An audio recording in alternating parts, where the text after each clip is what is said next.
Hello, my name is Alan, and today I am facilitating the third of 5 sessions of Fate of Cthulhu by Illtyd. We are playing a particular Armageddon, the rise of Nyarlathotep. I will be able to say that by the end of this series. If you want to know more about how we've got done so far, please go and look at the previous episodes of this series. But this game, like all my games really online, is organized as part of the Gauntlet online RPG community. If you don't know about the Gauntlet, then please search Gauntlet-RPG and you'll find us.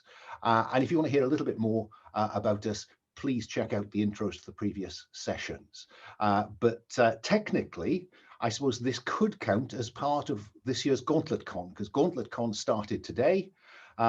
This, though, is part of a series, so I just happen to be overlapping GauntletCon. I will be running 2 sessions, one on Friday and one on Saturday, though.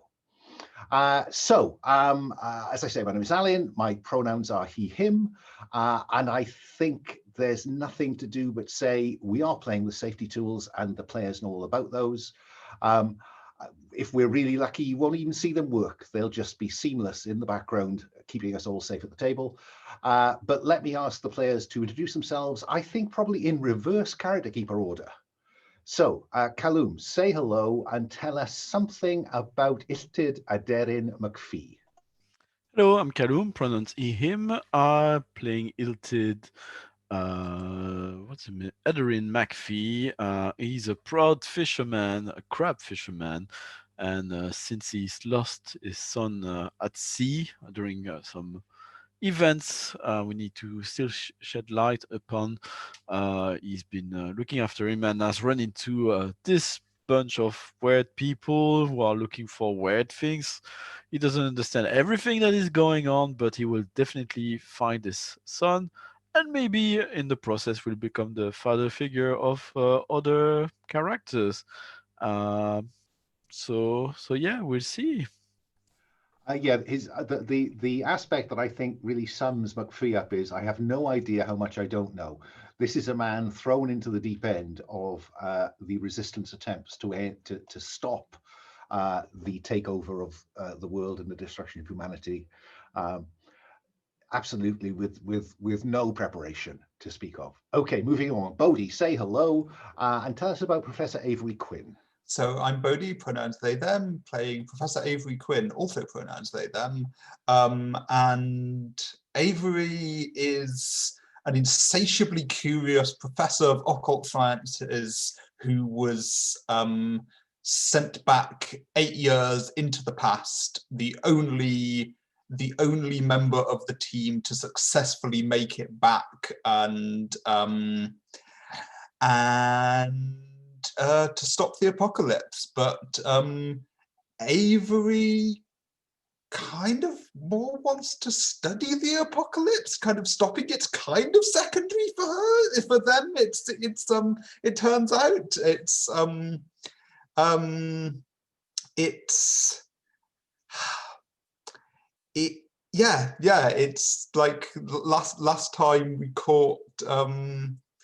we caught Avery trying to prise the lid off our sarcophagus that maybe should have best stayed closed, but unsuccessfully, probably thankfully for humanity. Indeed so, and ended up with a mild consequence called strained, I think we called it, that somebody needs to treat shortly. So we'll worry about that in a moment. Moving along, just to stress, that's the only time traveler we've got. But we'll explain why there's only one time traveler and not 2 in a moment. So, Will, say hello and tell us about Agent Rook. Hi, Agent Rook was actually one of the time travelers. Unfortunately, that was the future Agent Rook who came back, who overshot the mark and then died of side effects of the time travel, just living just long enough to brief his younger self, Agent Rook, the agent of Delta Green, a anti-mythos government conspiracy. And he is a man driven to save the world by any means necessary. I did find myself musing between sessions whether the current Rook that we have thinks of himself as Rook 1 or Rook 2. But it's just I'll leave that conundrum. Just the Rook. Yeah. Okay. Yes, paranoid with a reason. And nothing that has happened so far has done anything but to relieve that paranoia. Okay. And finally, Lowell, say hello and tell us about Nessa al-Ghumari. Nessa al-Ghumari, pronouns she, her. She is a kind of a special effects engineer who got roped in when she saw some things she couldn't explain and followed that down the rabbit hole of cultism and kind of got called in a couple of missions, encountered Agent Rook, and then when all of this went down, got dragged in, well, now realizing she's over her head. Last time's volumes of gunfire has certainly shaken her, and she hopes that we'll be able to be a little more restrained. But then I read the time traveler briefing, and yeah. Yeah, that it might be a time just to point out and refresh the time traveler briefing, because Avery has come back from the future. There are certain events that the resistance in the future is trying to stop, and this one involves a particular glowing trapezohedron, which I think is a 10-sided object. Which, when Nyarlathotep rose from the pyramids in 2028, he was carrying a glowing trapezohedron. What the resistance in the future has found out is that a former cultist, a former member of the Church of Starry Wisdom, which the characters have encountered before, the head office of the Church of Starry Wisdom in Crossroads, Mississippi, he believes that is where such a trapezohedron is to be found. And so this mission is about really ensuring that trapezohedron does not survive to 2028, so it can't be used by Nyarlathotep. Those are two words that should never be in the same sentence.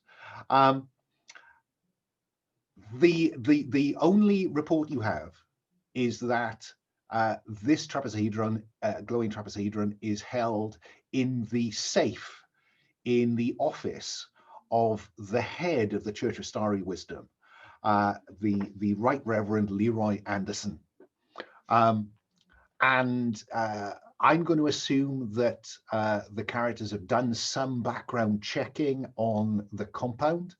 I've provided them with some aerial shots and some structural shots of the buildings inside this large compound.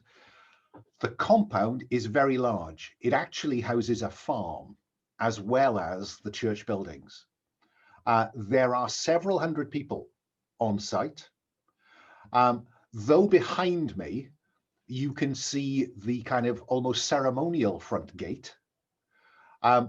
The compound, the church compound itself, is surrounded by a 30-foot chain link fence topped with razor wire. And there are a significant number of armed guards patrolling that perimeter. So I think it's reasonable that is the information you could reasonably glean from the internet in advance. You've been told that this thing is in the safe in Leroy Anderson's office, and the former cultist told Avery in the future that this office is in the main headquarters building of the Church of Starry Wisdom, in what the cultists called the bunker. The only other thing that the cultist was able to brief you on was that occasionally some members of the church were taken away. They were selected for their particular, I guess, belief, and they were taken to the bunker, and they were never seen again. But the church said that they were now of the blessed. And the other thing is that cultists reported, those that lived on site reported disturbing dreams, nightmares almost, of some space below the headquarters building of the Church of Starry Wisdom. And that's all you have to go on. So let me begin by asking Nessa, what's the first we see of Nessa in this episode? I think that's Nessa essentially considering the pack and the backpack and counting out the 4 gas masks and preparing. It's too big an area to like gas everything, but I want us to be able to put down some kind of irritant or something in the big building to slow people once we get in there. So that is what I am working on, is my plan. Whatever I can get a hold of that will cause problems and that we can have gas masks to protect from. Is Nessa thinking of making her own, or is she looking to obtain a significant amount of tear gas or something similar? Oh boy. I think I got to make it myself. That's all I wanted to know. So when the time comes to use it, we'll drop back to your crafts and see how well it works in practice. I do also want like just a little brief vignette when with like cross paths with Rook, and I'm asking Rook this question, deliberately not asking Avery this question. Do you know how to destroy a Hedron? We could just call it the gem. Yeah. You need to know how to, because I don't think we can count on Avery wanting to destroy it. And I think there's we're in a side of whatever room we're in, and I can just cold stare across your shoulder at Avery walking past the door, and I look at you and I say, sometimes it's harder than you think, but no matter what, we're destroying that thing. And if Avery doesn't want to, then we make Avery. I am tempted to offer Nessa a compel here. A compel that says you will have to keep this thing out of Avery's hands because you are worried about Quinn's fascination because they mirror blah blah blah. Yeah. If it gets near Avery, I'm going to have to get it out of his hands. Fine. So give yourself a fate point for accepting that compel, and keep in mind that Avery must not get out of this with the trapezahedron. Okay. McFee. What do we first see of McFee in this episode? I think the scene is probably going through a PowerPoint presentation of how things are going to be, or standard information regarding this is with a picture of the cult leader. This is his name, cult leader, and so on. And McFee is like playing cards with Hasan at the back. And just for our audience, tell us who Hasan is. So Hasan is described in our timeline as a man of no particular evident importance. We were afraid in the previous session that that person might be an instrument of the apocalypse. Actually, according to report, which McFee doesn't quite understand, that Hasan appeared around 2028 with the number of signatures required to be able to present himself as a potential as a nominee for the presidential election in Egypt, which he won the presidential election, and when he won, allegedly, he introduced himself to the world as the Black Pharaoh. It was a big moment of the apocalypse. But in present day, Hasan was a nice construction worker who McFee befriended and even took under his wing like a as he reminds him a bit of his lost son, and McFee also even protected Hasan from Agent Rook, who was keen to solve the situation of Hasan and the doubts surrounding his destiny. I think I might be. I think I'm going to offer McFee a compel, and I think that compel is protect Hasan at all costs. I think I am compelling. I lost my son at sea. Okay. Do I write that somewhere?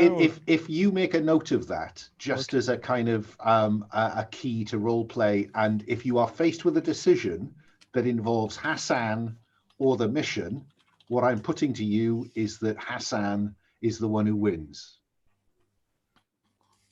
Okay. I mean, you don't have to take it. You No, can pay me a fate point to make it go away. I'm taking it. I think it's just sad for Avery because McFee won't be there to protect him when apparently he's the one being threatened today by Rook's method. So I'm just saying. Okay, working my way down the screen as I see it. Let me come to Agent Rook. We've got a glimpse of the dead-eyed, cold-eyed Agent Rook already, but what do we see of Agent Rook as maybe we are preparing for this mission? I think Rook is with Avery, and we're in front of these aerial photos. Like there's a whiteboard, there's different things all around, and I am just establishing like a timeline, all the details, like, and I'm just like over and over again, like tell me once again from the top. So your informant, okay? When does the riot start? Times, dates, numbers, like mapping all of this out and looking at it, and then like, I mean, maybe the riot's our way in. I look at you and I say, like, unless you want to join the cult of the Church of the Starry Wisdom. What do we think, Avery? I don't know.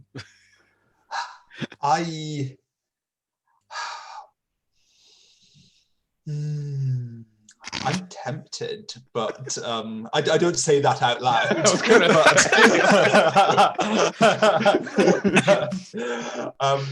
Avery is tempted, but I don't. Avery, you know that you have a trouble called insatiably curious. It hadn't really crossed your mind as an approach until Agent Rook suggested it.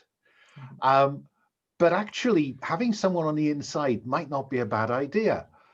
I'm inclined to compel Avery to suggest there ought to be a man on the inside or a person on the inside. Does Avery want to accept that compel or pay me a fate point to make it go away? I think Avery wants to accept that compel. With your 0 in deceive. No, it's 2. In fairness, it's 2.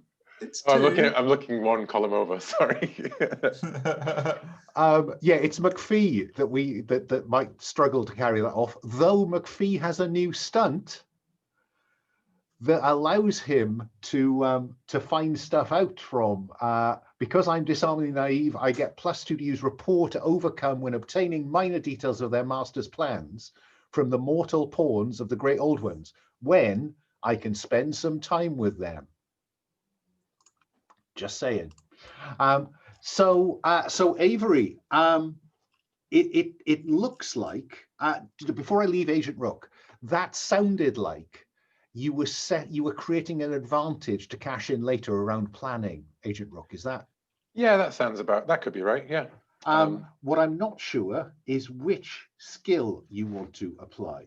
I think that the description of deliberate, careful, steadily puzzling out mysteries is investigate all over. Yeah. I don't know if you would say that would be a Delta Green cult hunter, and I would know sort of like about cults and like how they might be based in barracks, and you know what I mean, like when you spend time investigating human agents of the mythos. So yes. Maybe putting a drone up, maybe checking with locals about comings and goings. how do they get groceries, stuff like that. How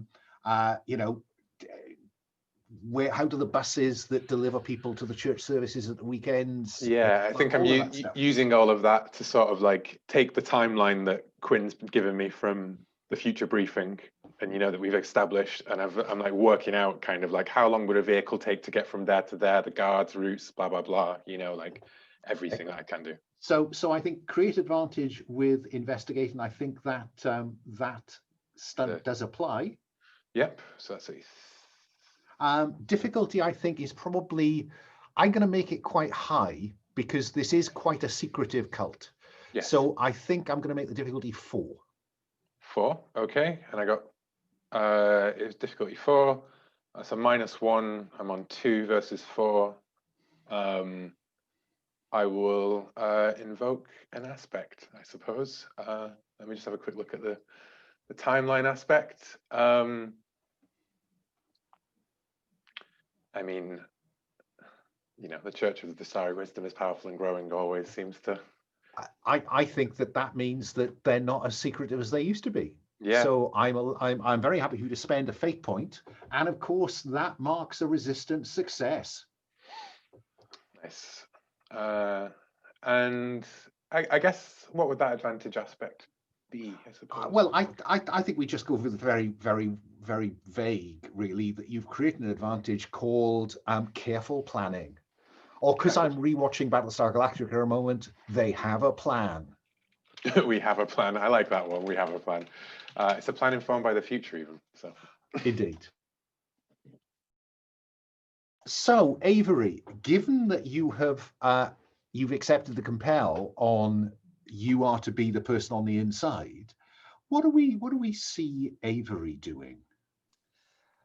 So I think the first thing we see Avery doing at the point at which this is suggested is Avery asks Agent Rook, I've never joined a cult before. Any ideas? Show an unhealthy interest in the stranger side of life. That shouldn't be too hard. Lie. And don't ever let them catch you. They will kill you. Well, and we need you. Then because you took my compel, I think I'm allowed to hard frame what we see of Avery then. I think we see Avery getting off a minibus in the large car park outside the headquarters, and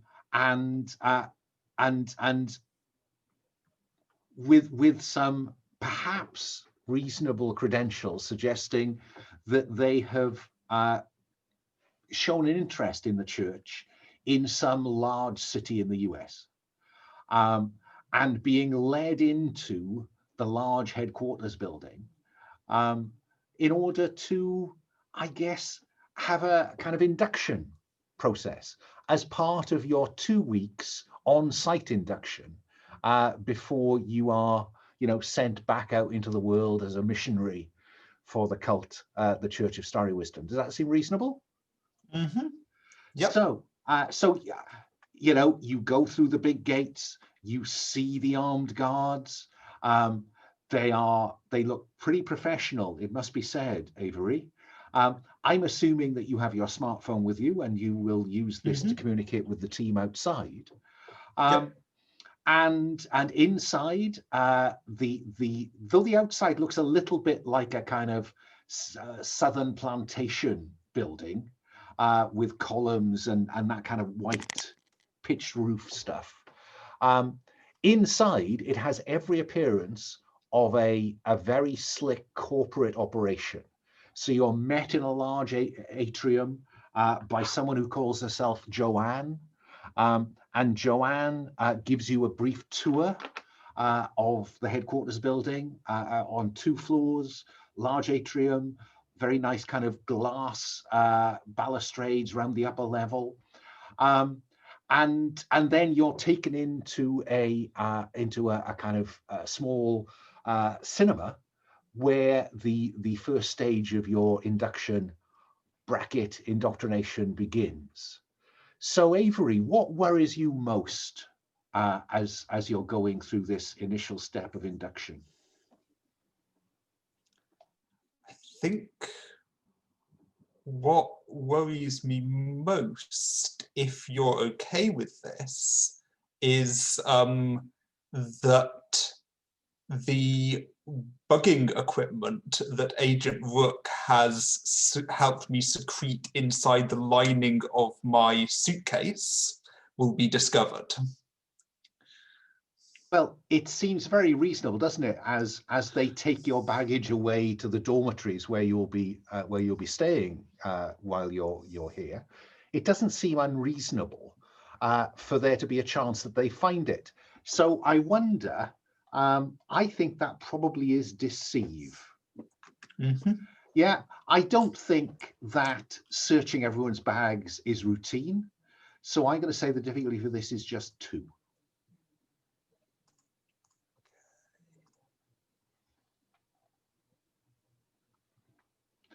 And as I said earlier on, if anybody wants to invent a stunt on the hoof for this session, I'm very happy for Spend Refresh to do that.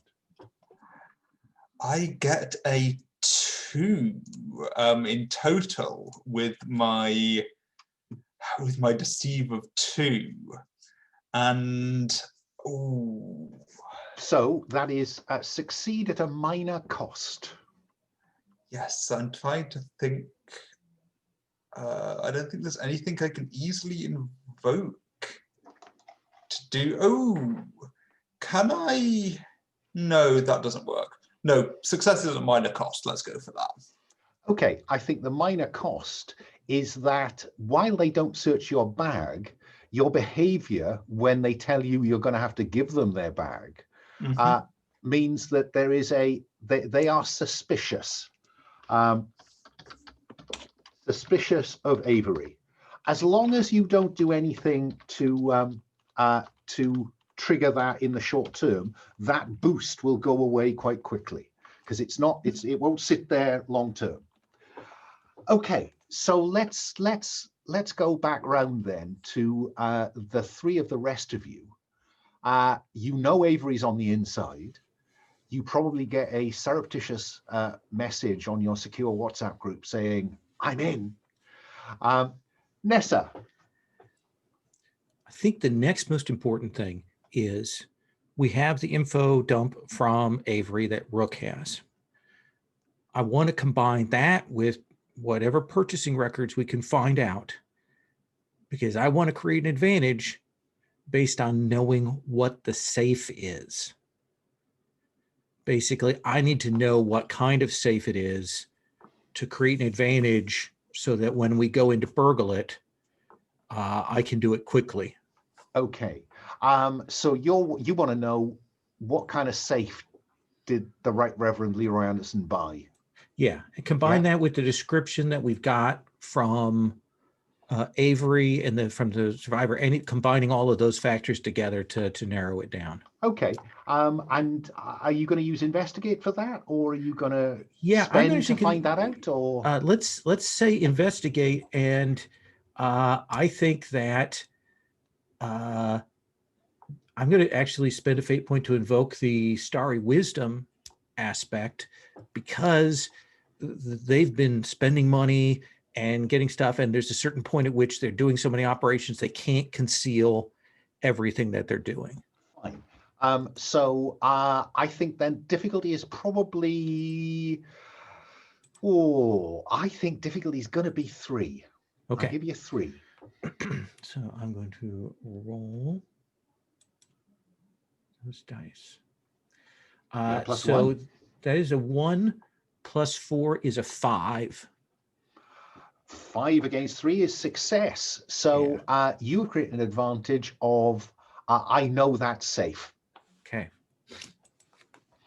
And can I just say to other people wanting to play Fate Online, I think it was Will's initiative last time to start typing up aspects and advantages that are in play in the chat. Or if it wasn't, and I've miscredited, I apologize, but I think it's a really good idea.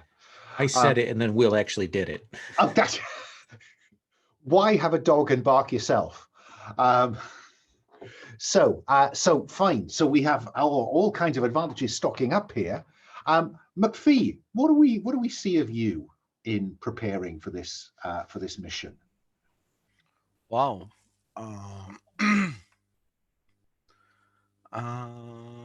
want to bring in Agent Rook because I feel like Agent Rook would be on top of things more. So I could picture that Agent Rook is. I mean, I don't want to take your agency, but I don't feel you would be very happy with McFee and Hasan lately. So maybe you're drilling us. Yes, yeah, I think I am drilling you. Firearms, getting out, and like if you see something that's got too many arms or legs, then just run. Too many arms or legs, like a horse? I mean, 4, it's... No, they have 4. We have 4 limbs. If it has 5 limbs, you run away. 5, 6. Anything above 4, McFee. I'm supposed to use that on spiders and stuff. I used to fish crabs. Those things got a lot of legs. And he like grabs your shoulder and he says, "Listen, you haven't seen what it's like. Today might be the day." The day you think my son could be in there, or some clue to find him? I sincerely hope not, McFee. Is Rook sharing some of his previous cultist or Delta Green or mythos creature knowledge with McFee here? He is there, yeah, for sure. I think that I'm curious to know how McFee reacts to that, because Rook has some stuff on his phone which, shouldn't really exist. So I think I'm going to ask McFee. Let's treat it as Agent Rook trying to convince McFee. So I think it's Rook's. I will tell him about my first mission in Afghanistan, where we went to a mountain tribe, and we went down into the rocks, and we went further and further until we came to a black space where a dreaming god woke up whenever anyone died, and we barely escaped. And the whole village turned into ravening maniacs at the drop of a hat. And, there's 200 people in there. There was 50 of them, and they tore my friend limb from limb. And those are just the people. There are worse things. Is that lore? Is it rapport? What is it? I think that might be rapport, to be honest. Okay. Rapport against McFee's will, I think, is the way this would work. Got 4 in will. You do have 4 in will. Not only do you not know a lot, but you are very stubborn about it. Yes. That's usually the way they come. I've seen crazy stuff fishing crabs. Yeah, there was once this big crab. In the depth of the ocean, once and then you pull out something, and a lot of them they sort of explode when you fish them because they're not used to the lack of pressure, like a blobfish. Nasty burger when you take it out of the water. The way mechanically I'll treat this, Rook, so you know what's at stake, is that if you successfully create an advantage of McFee is warned, that would be an advantage for play later on. Yes, yeah, of course. So am I rolling against a difficulty of 4? Then you are rolling against a difficulty of 4, yeah. Sorry. Okay, well, I'm on a -1 already. So I think I just fail at that, frankly. I don't want to spend all of those face points. No. I'm wondering how I might be able to compel McFee needs to see the truth in this situation. Or well, in a situation like this, you could have compelled it. Oh, but that would have invoked it to overcome the thing. Yeah. Well, no, anyone can compel, but that would be a compel on you, I think. I see. Yeah. Which would have been perhaps a way for me to compel you to try to convince McFee. Yes, I see. So what in effect, what you've done is retrospectively, you did self-compel. Okay. So I think you earn yourself a fate point. Sweet, that's what I was after, because I foresee needing a lot of them in this heavily armed compound of hundreds of You're welcome. people. Yeah. Okay, so I think prep as much as it can be Well, is go on.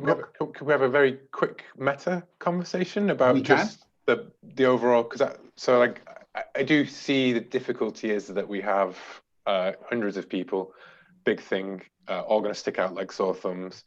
To me, that riot and the fact that we know when the riot's going to begin is a nice distraction to offer. And my hope is that Quinn's on the inside, scouting things out. Nessa's prepared to break in. We take advantage of that riot in some way. I did like a suggestion that Callum made in the chat about, he's a workman.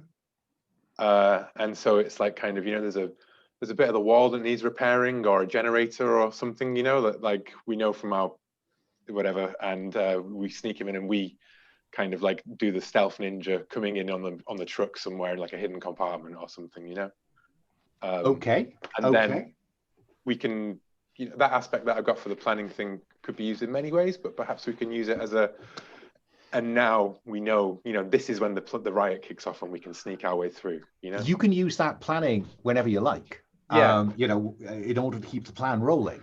So Avery, you know that the riot will take place in 24 hours time. Yeah.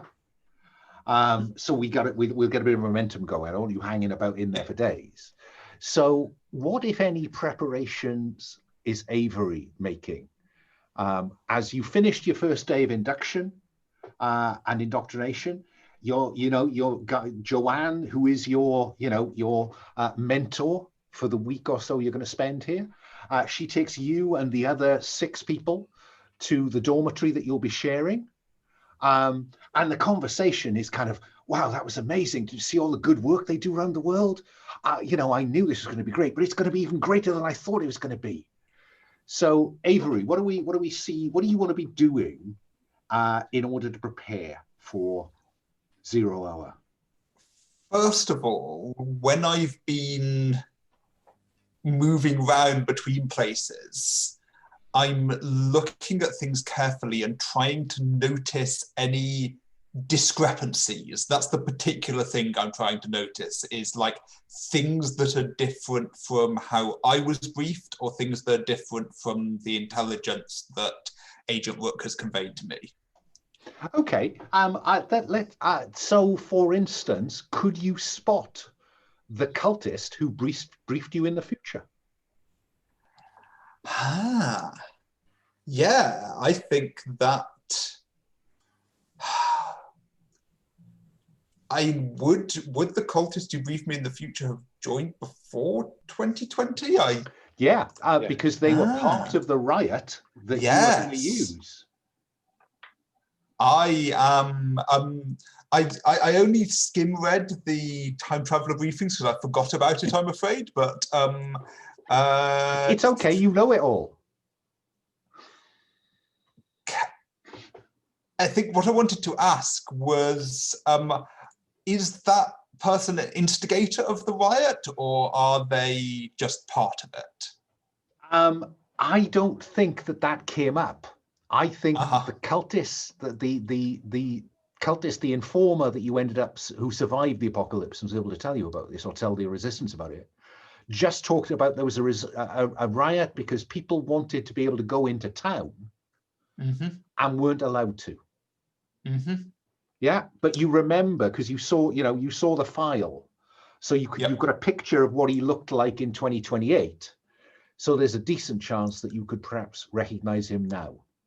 So I'm looking for him. I'm listening for talk of dissent, and I'm looking for discrepancies.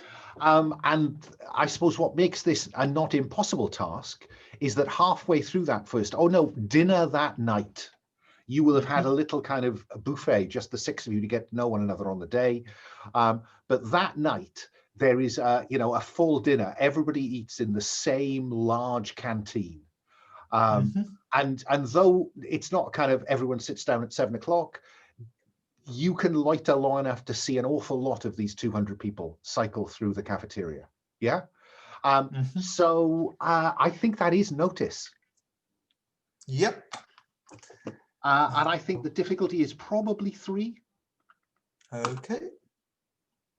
Ooh. Oh, That is -3 and 2 on notice, I think. So that is -1. so you have 4 to find in order to tie.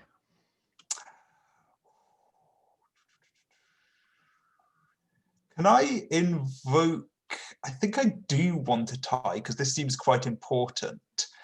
Can I invoke both the chart? Before you invoke anything, again, I will keep saying, I do owe you a stunt if you want one. And one that might come to mind would be spend one of your refresh and one of the fate points you have in order to have a photographic memory. Yep. Yeah. So just I'm gonna write go for photographic memory. We'll worry about the details later on. But I think that gets you +2 to notice. So +2 to notice. So I only have to find 2 more. You do. So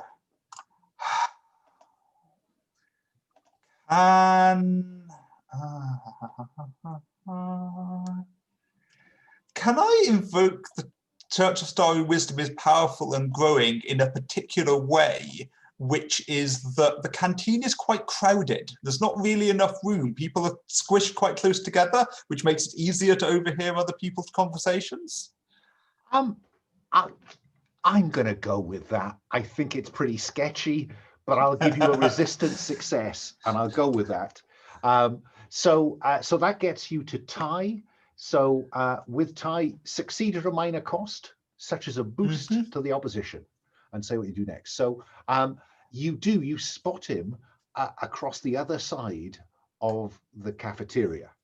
But I think the boost to the other side is I'm going to convert the already suspicious of Avery away from a boost. I'm going to take 2 boosts and turn them into an aspect, which is they know Avery is curious. Yeah.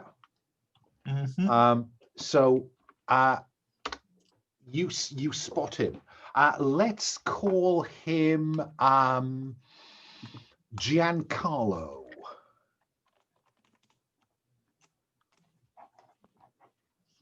Yeah. So you've seen him.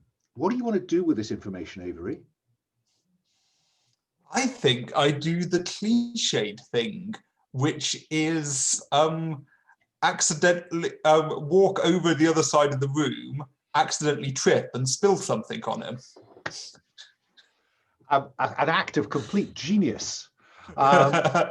With the intention of what? With the intention of engaging him in conversation, because I would have no other reason to. Okay. Yeah, of course, yes. As Agent Rook has reminded us, he has no idea you exist, even though you met him in the future. So, yeah, I think that is probably going to be rapport. And that normally would be just 2. But I think because they are suspicious of you, I will invoke that for free to see that he notices that they, i.e. the elders of the church, are watching you meet him. And if he is indeed involved in staging a riot tomorrow, he's probably worried about that. So I think the difficulty is 4. Oh, Avery's on a roll. On the dice, and then +2 on rapport, so that's a +1. Oh, okay. And there's nothing I can easily invoke, so that's just going to be a straight fail. Okay. So he is clearly not interested in talking to you. So you confirm your identification, but you have no in. Mhm. Okay, let us cut back to how are we? What was there was a plan to have McFee be a contractor doing some work. Is that yeah? Yeah. Go with that, McFee. Okay, so McFee, how's that going to work? How do you what do we see? I think the grounds are rather large. There's gardens and stuff. So McPhee's gonna show up with a pickup truck full of manure with Hasan also, and so we're here to fertilize the grounds. Heard something about roses bushes. They kind of dig this kind of shit. I mean, this literal shit. Sorry about the smell. I think I'm going to advance the clock, therefore, to this being the afternoon when the riot is going to happen tonight. Okay. And then that might put Avery under some pressure in terms of what they can find out in the next several hours. So yeah, so it's in the afternoon. You've turned up at the security gate. I think this boils down to deceive McFee, doesn't it? Because you're lying to them. I guess. Are there? Yeah, it's not some rapport with them.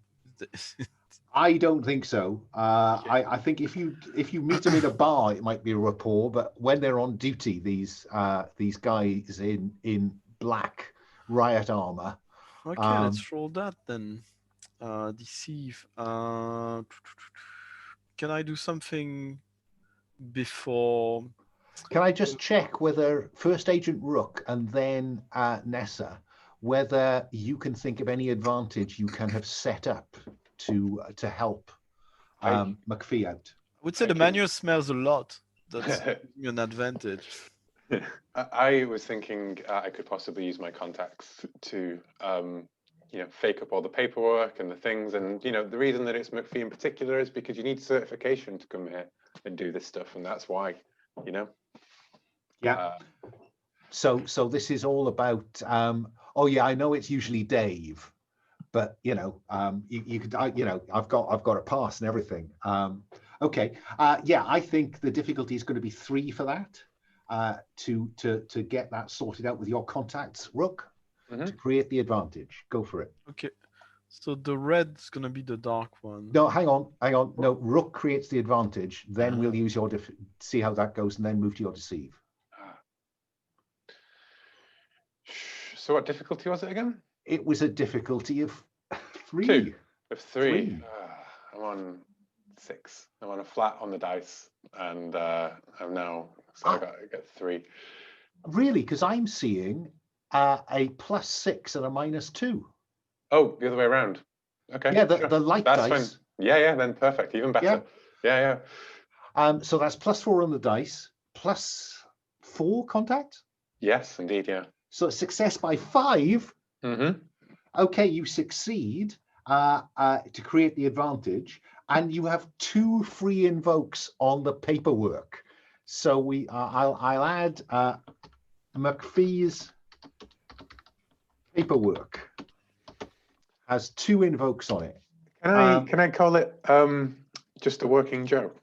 Okay, whatever you want to do. Yeah. I want it to be like he's in. If you see this guy in the uniform, he's that guy who's doing the manure work. Okay. Okay, looks the part. I have to ask. I think I know the answer to this. But McFee, where are Nessa and Rook? Because the whole point of this is to get them in, isn't it? Or are they going in some other way? Nessa, what was your understanding?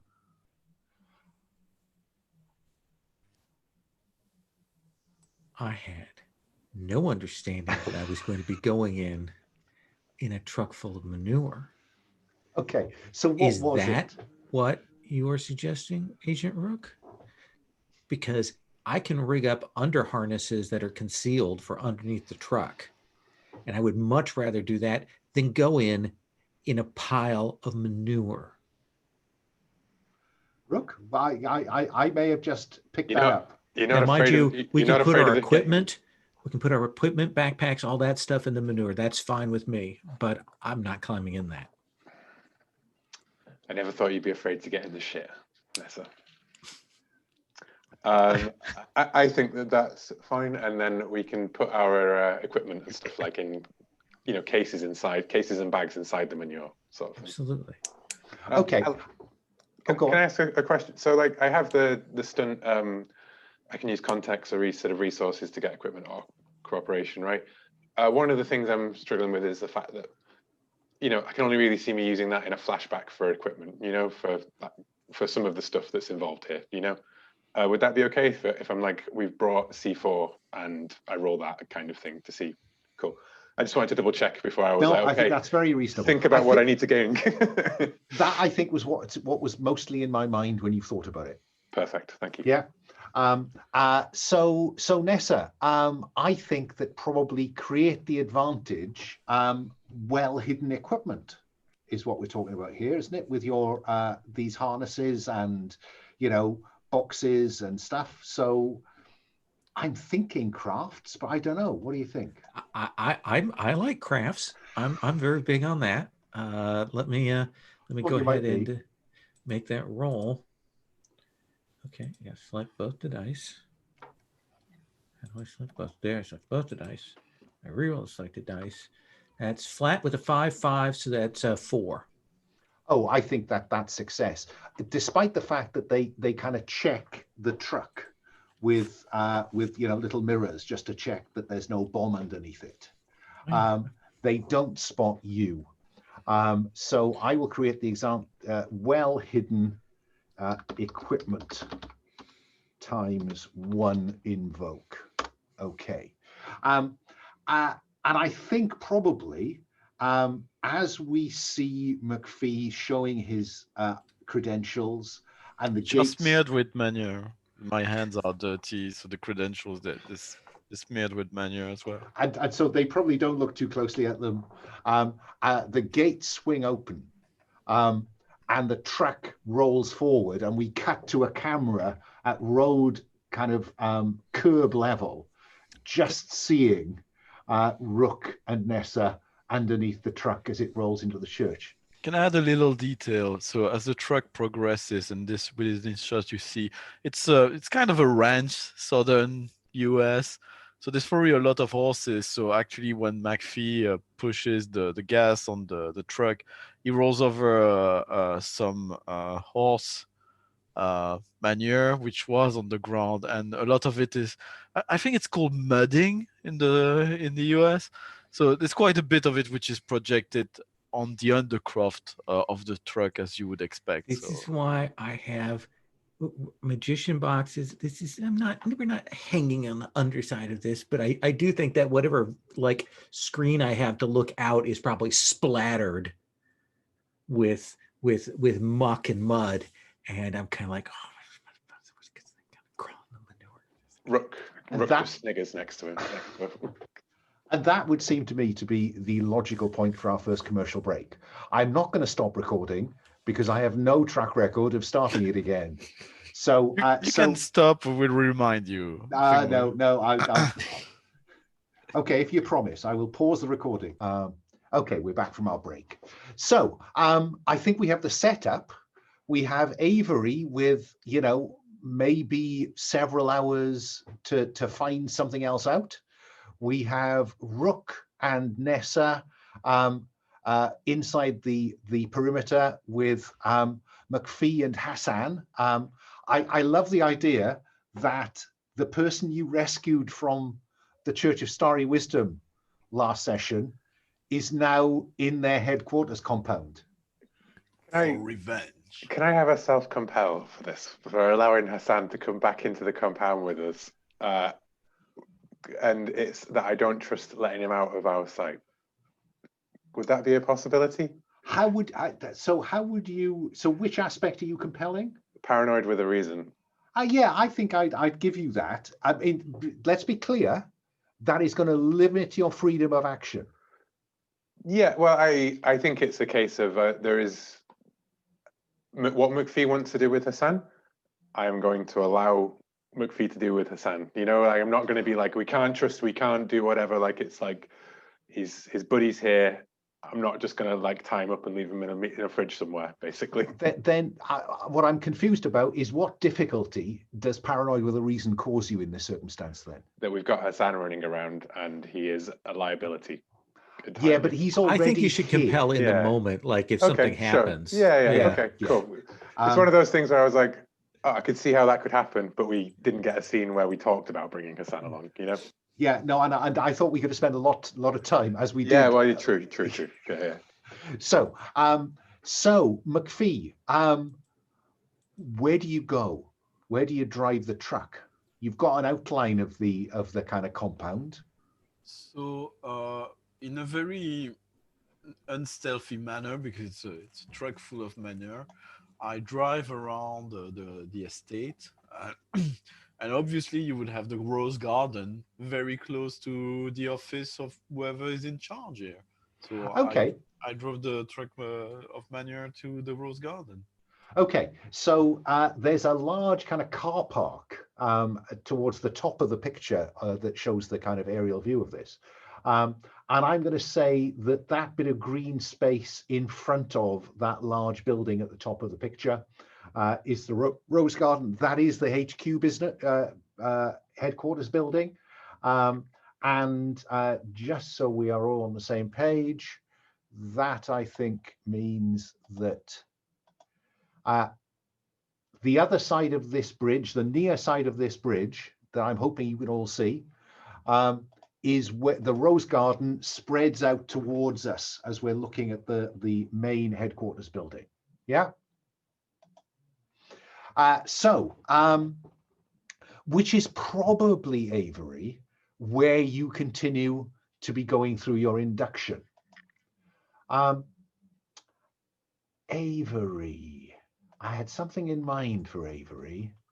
Oh yeah, you know that you were once exposed to alien energy, or you were exposed to alien energies traveling back in time. There are hackles rising on the back of your neck. I am compelling exposed to alien energies. Would you like to accept that compel, and I will give you a fate point, or would you like to pay me a fate point to have that go away? I'm going to accept that this time.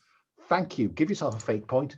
I mark a great old one success, because when a player accepts a compel on a corrupted aspect, so the great old ones are very pleased that you are tuning into it.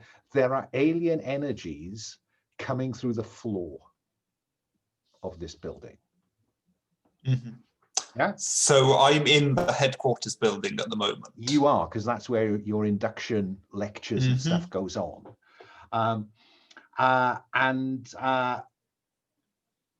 What else do you want to do with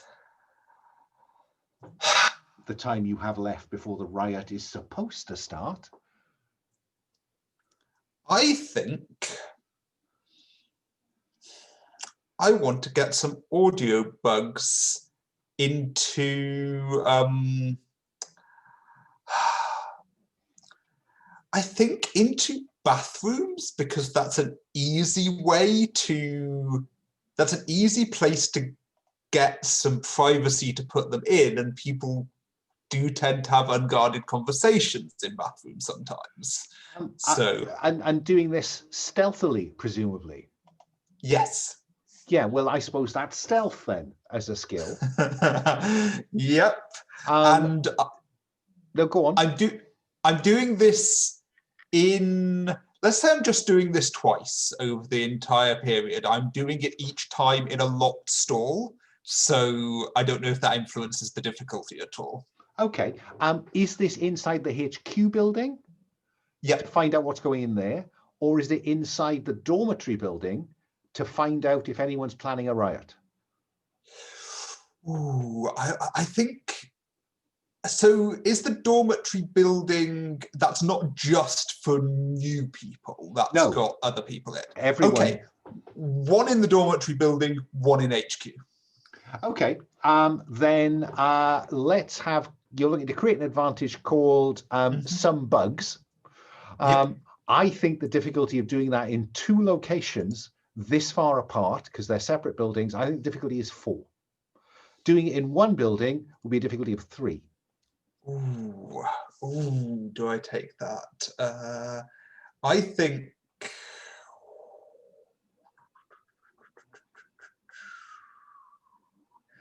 I just bug the 1 building because I don't think I can get 3, 4 easily. So Which building? I think I'd bug the HQ because it's going to be harder to. That's potentially going to be more relevant later on. So bug the HQ. Okay. Then difficulty of 3. You are rolling with stealth, I think, to create this advantage, and you've got nothing on the dice. Nothing. So your stealth is 0. So currently, this isn't looking too good with a 3, a -3. I'm thinking of invoking for. Ooh, let's gamble and invoke for a reroll, otherwise I'll have to invoke twice. Can I invoke I was close with Agent Rook in the future and maybe Agent Rook showed me some stuff? I think that's a very cool invoke. Yeah, you can have that one. Spend a fate point to get a reroll. It can't get any worse than 0, can it? Oh, there's +1. So Plus 1 now? Yeah. What else am I going to invoke?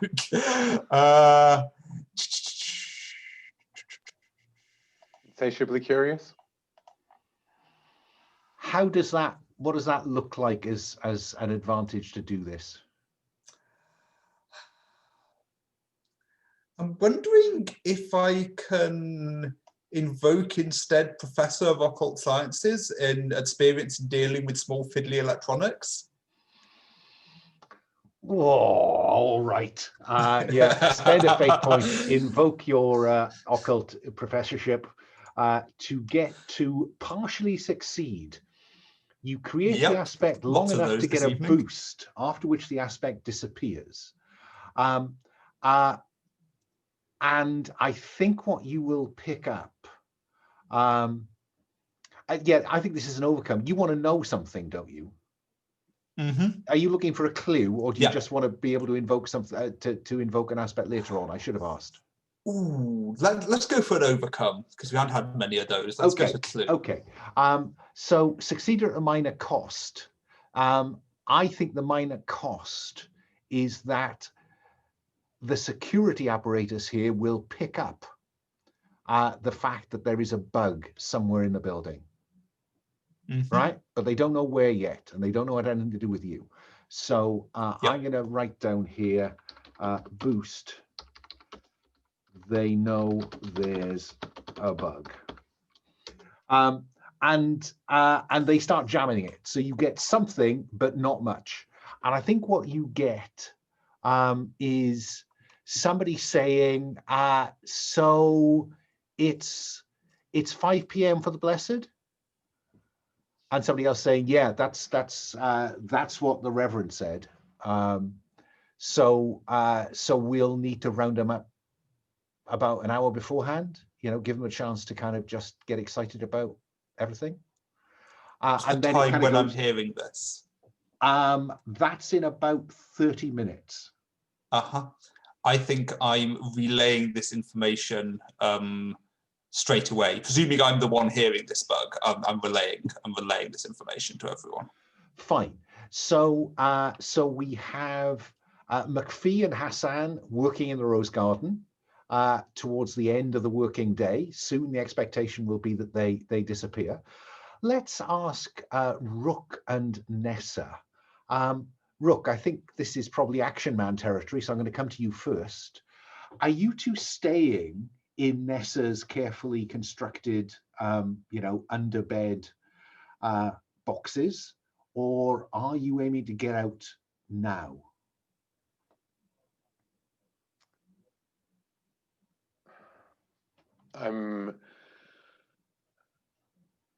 I'm wondering whether to do it all when everything kicks off, or we try and infiltrate. Nessa, what do you think the plan would be? I'm sorry, I feel like I'd be making a decision on behalf of your character. So I was thinking we could try and sneak towards the thing dressed in cultist clothing. I need for it to get dark, and I need to get to the back of the main building. This is the south. It's air conditioning. There's going to be external air conditioning units. A big enough building. They're going to have 2 or 3. It's probably going to have an AC shed.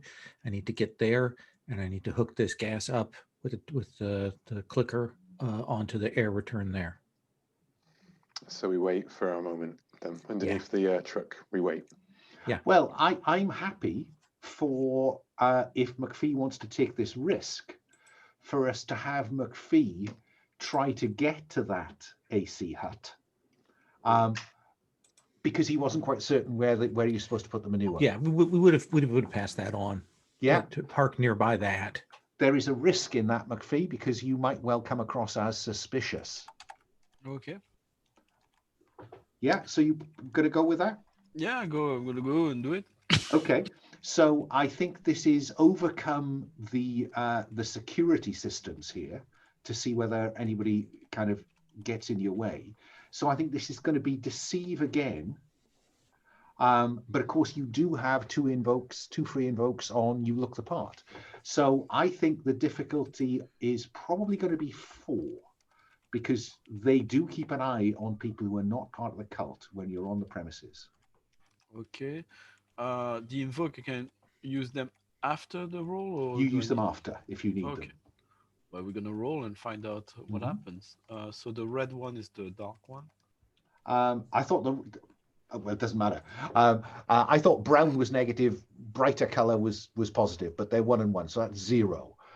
0 plus your deceive, Which is 0. 0. So currently, you have what you see are 2 of the security detail, because there's some patrols around the inside of the compound, the inside the fence. One of those is kind of flagging you down, unless you have any way to turn that -4 into a success. Is that even mathematically possible? I don't know. You tell me. You know, you can certainly invoke. You have the right. You look the part for free, so that'll give you +2 on the dice. If you can find a way to get us another +2, I will listen to it.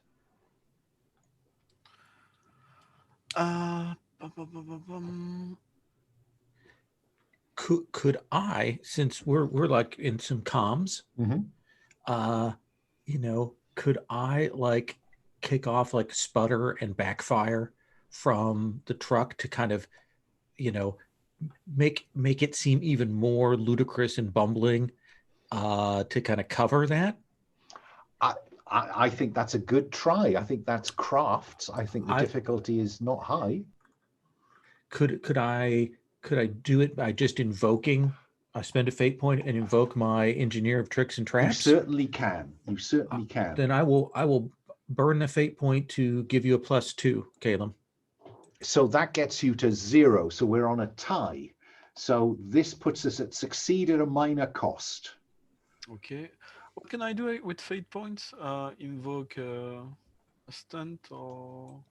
Your stunts don't need it, but Okay. if you think that one of your aspects are invocable,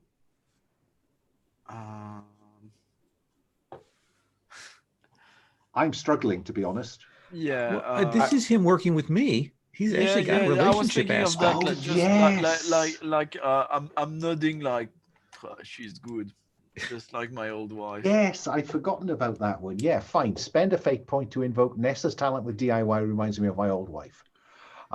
Yeah, absolutely.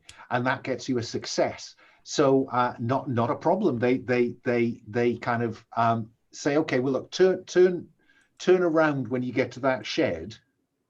But you know, you need to be back at the rose garden. This way.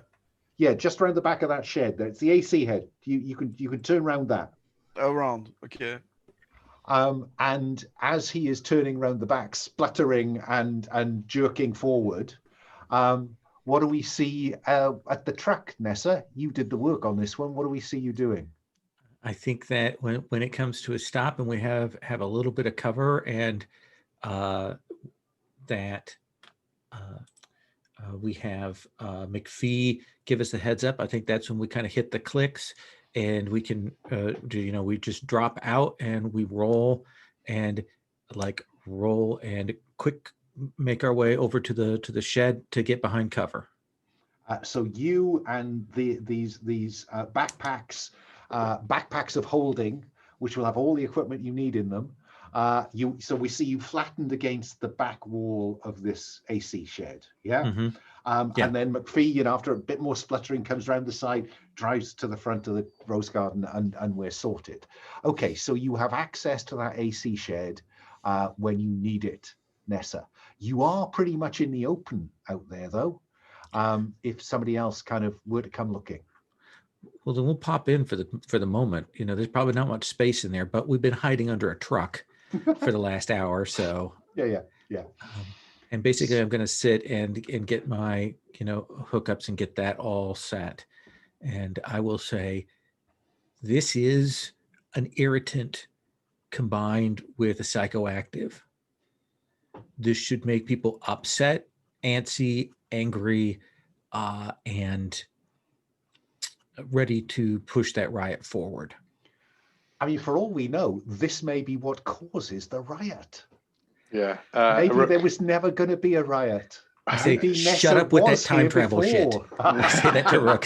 He starts to speculate. No, just don't. And Rook just looks at you and says, well, either way, I wish we could have got Quinn a gas mask. That is true. Yeah, I've got an extra one, but we'd have to cross paths. So as I see it then, we've got McFee and Hasan still working at the front. We've got Rook and Nessa behind the AC hut. And we've got Avery just discovering that in 30 minutes at about 4:30, 5 o'clock, some of the blessed are going to be brought over. And I guess that probably it is McFee who will see them first, being led from the dormitory building, like half a dozen really excited cultists, members of the church. They're dressed in slacks and t-shirts and sweatshirts, just like ordinary people. But they're clearly very excited. And as they walk through the rose garden, to head into the headquarters building, you overhear one of them saying, "Oh God, I can't believe we got chosen. This is just amazing." What do you want to do anything with that, McFee, or are you just content to relay that? It's like I don't know if they're in white robes or something, but I'm like in overalls covered with tenure, with a cigarette, like, cool. What is that all about? That seems. Yeah, is it a graduation or what? Do you achieve something today, son? I think you're trying to trigger your stunt, disarmingly naive. Yeah. Technically, you should have to spend some time with them, but I'm going to let that one slip. But I am going to make the difficulty high as a result. So I'm going to make the difficulty 4 because they are very excited to get on with this, whatever's going to happen. And so this seems to them initially like an interruption. Okay. So I got +2 to my rapport, which is 0. So I'm gonna, where's my thing to roll the dice? So the red is gonna be the bright one then, in this case. Oh. Okay, I don't trust this dice roller. I don't want to speak ill of whoever designed it, but I'm skeptical. You just keep getting the same number. So I think that is fail. And they kind of go, no, I can't. I'm about to be elevated. And they walk on. I look in the sky. McFee looks in the sky like, helicopter coming or something? Are you on the platform? Am I stepping on it? And that, I think, Avery, is when you notice that these people are walking through the main kind of part of the headquarters building. You're in a glass-sided seminar room, and if the timing is right, this is probably the blessed, or people being summoned to be blessed. What do you do? I think.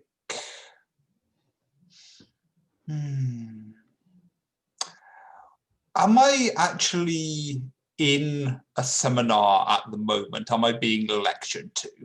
Yeah, it's a discussion group. You're all sat in a circle talking about, why starry wisdom is so important to the rest of the world. I think I ask a disarmingly naive question about the blessed. And that would be great.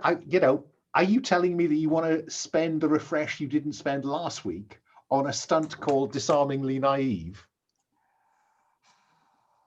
Or not? I feel that's copying. I just realized that's the same. But I think I was thinking more of it's easy for me to ask kind of questions that just appear purely motivated by curiosity because I am insatiably curious. Yeah. I think that probably that's. I would go with investigate or rapport. I think, unless you want to. Do you want to determine whether you've built up any kind of relationship with Joanne, your mentor? Yeah, I think I'll go with rapport here. Okay, so create an advantage with empathy, I think is what we're talking about there. Because she is trying to be, open and encouraging you to talk to her, I think the difficulty is only 2. So that is... That does look bizarre. 0 on the dice again. That does look bizarre. A 2, that's a 2 on my rapport, and I'm fed up of partial successes. I think I want to... Can I invoke insatiably curious, being this is just idle curiosity? Yeah, absolutely happy with that. So spend a fate point to turn a tie into a success. So I think we have Joanne likes Avery, with 1 free invoke. And now, of course, you could spend that invoke straight away in trying to ask your disarmingly simple question. Yes, I think I want to do that. And I don't think I want to be too specific. I think I'm just excitedly kind of turn and kind of, are those the blessed? I heard about them and kind of as in a kind of what can you tell me sort of inflection. And what she will tell you is that they are, and every month or 2, the Reverend looks at how we've kind of performed, how we've fulfilled our duties, and then selects people to be elevated to the blessed.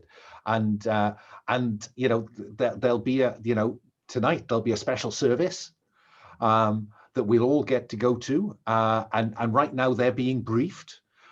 So just after dinner tonight, there'll be that service, and then they'll be taken off by the Reverend to be kind of to have their missions outlined to them, and then they'll be sent out into the world.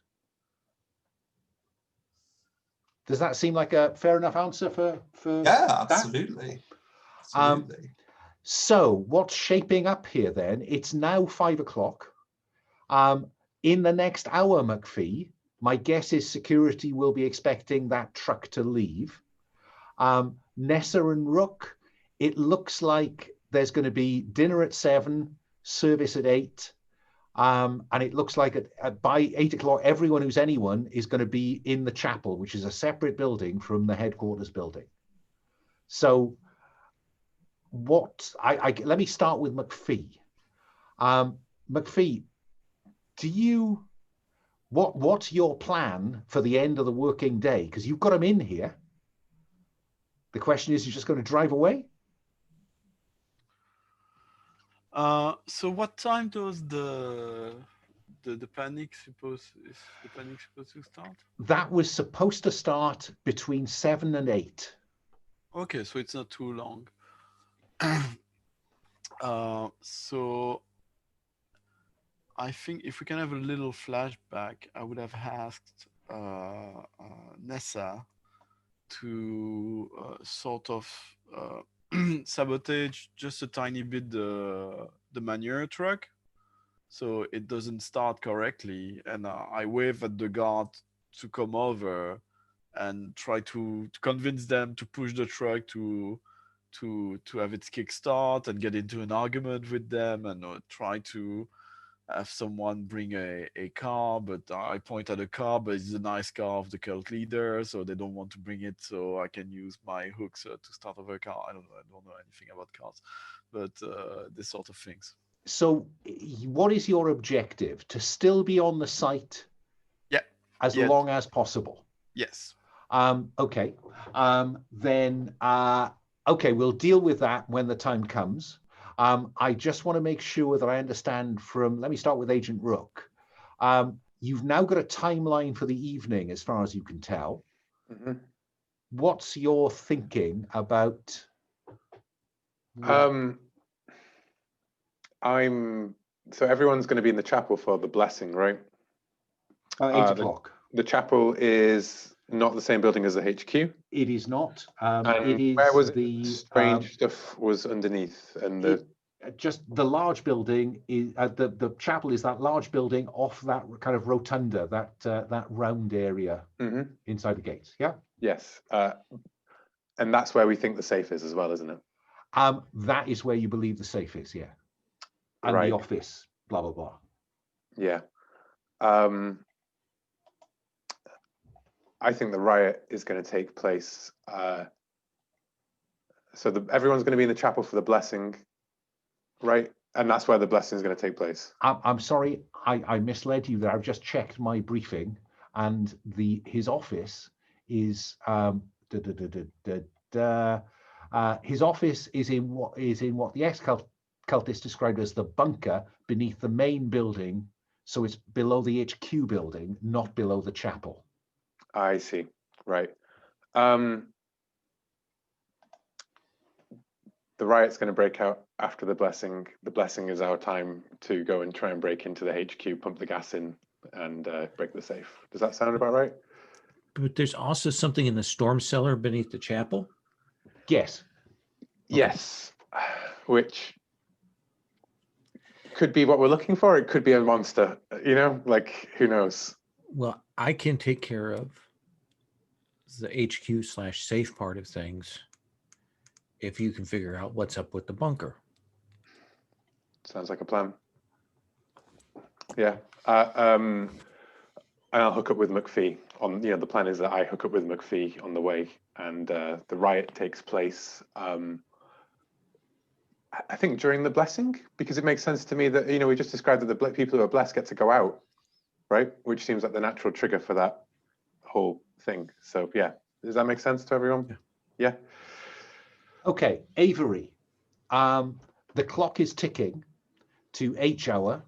Now you will be expected to go to dinner in the cafeteria, and then go from there to the service in the chapel. Is there are you going to deviate from that? So the plan, which I will presumably be aware of because of communication, is that the chapel is getting gassed. That was what I thought. Okay. Check with Nessa. Yeah. That's getting gassed, and the chapel is above the quartermasses thing in the pit kind of thing below it, and I'm going to be working on the main HQ to try and get into the safe. Okay. Which presumably has the trapezoid zooped up. Does anyone have any ideas? I'm thinking particularly Nessa and Rook here, because that's what would make sense more fictionally, of kind of where I could be of use to either of you, and I can make sure that I'm there. I think that's that's kind of my plan. I don't have. Can you get into the headquarters building? If you can meet up with me, I can hand you the gas mask at that point, and you can give me a rundown on like the layout, because we don't know the interior layouts.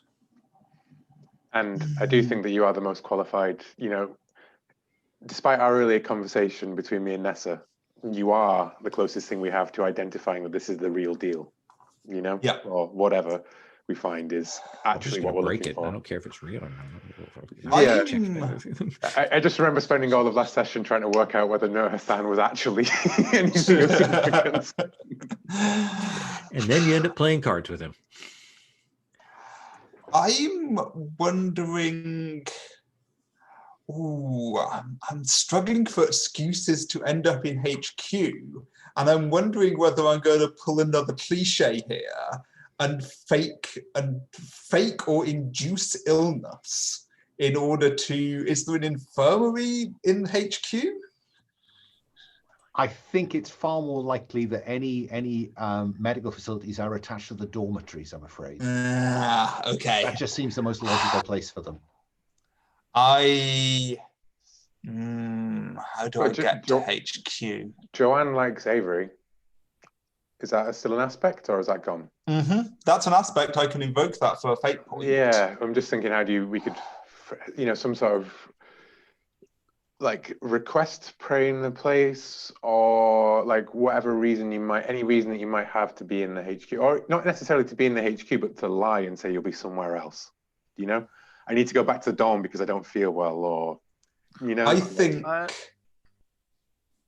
had a suggestion for you to end up in HQ, and possibly Hasan and McFee to end up in HQ. It would have been to invoke some timeline aspects, which is Nyarlathotep is concerned about us, and maybe even Antarctica is old news. And long story short, just before the deadline, when the health is supposed to break loose, actually there's a couple guards who tell McFee and Hasan to follow them, and at the same time we see that Avery also is taken away from the group and asks, can you follow us for a minute? And Hasan, McFee, and Avery all end up in an office in the HQ to be questioned. Maybe we even search, but we end up just at the right moment, the three of us, before hell breaks loose. And we'll see some actions, but this way we invoke some timelining aspects. I think that's a cool one. Nice. Forward. So I'm just trying to watch it. So this is just that you are invoking. It almost seems like a compel rather than invoke, but I'll give you the benefit of the doubt. So you simply want to spend a fate point, McFee, to have Nyarlathotep is concerned about us turn into, when you ask the guards for help, they say, I just think we need a little word with you, sir. Yeah? And at the same time, at some point during the meal, I guess, that Avery gets a tap on the shoulder and says, Joanne says, oh, the one of the elders has noticed you and wants to have a word with you. Yeah? I think that will take both of you to spend a fate point to get both of you hit by that. But I think I will give you the benefit of the doubt on a resistant success. So Nessa, you will have overheard, because I think that probably Avery at least will have been able to say, as she's coming out of the busy cafeteria, I'm being taken to HQ. Yeah, which is where I think Nessa is aiming to be. Yeah. This leaves Rook on his own, heading for the chapel as dusk falls over Mississippi. Okay. So cafeteria dinner breaks up. Everyone streams out, very excited. Special service going to be blah, blah, blah. Everyone streaming into the chapel. And Avery will be slightly surprised, perhaps, to be taken into one of these glass-sided little meeting rooms to see in the room next door McFee and Hasan. Yeah? Actually, McFee. And Hasan has been taken to a separate meeting room, McFee. Are you content to have him taken away? No, I'm not going to make it. No, that's nasty of me. You're in the same meeting room. There's no logic to do that. And there's a security guy, Avery, there. Avery, why have you been picked up by security? I'm trying to remember why they were suspicious about me. I think that, yeah, there were two incidents. One was you were too attached to your luggage, and the other one was that they saw you paying attention to Giancarlo. I think it's literally that. I think that security is trained to spot a pattern. If more than one unusual thing happens with someone, they investigate as a matter of course. And Joanne will have, in her debrief at the end of the day, said, "Oh, Avery's asking so many questions. It's so exciting." Fine. And McFee, I think the way that we get you there is that when you pull, the engine won't start. Security say, "Well, look, we never had this trouble with Dave. The truck always runs like clockwork. Just come with us while we make some phone calls." And he takes you and Hasan into this meeting room where, over his shoulder, you will see Avery being led past the glass partition into the room next door. Nessa, where are you now that you know that everyone's in the cafeteria and that at 8 o'clock, everyone will be in the chapel?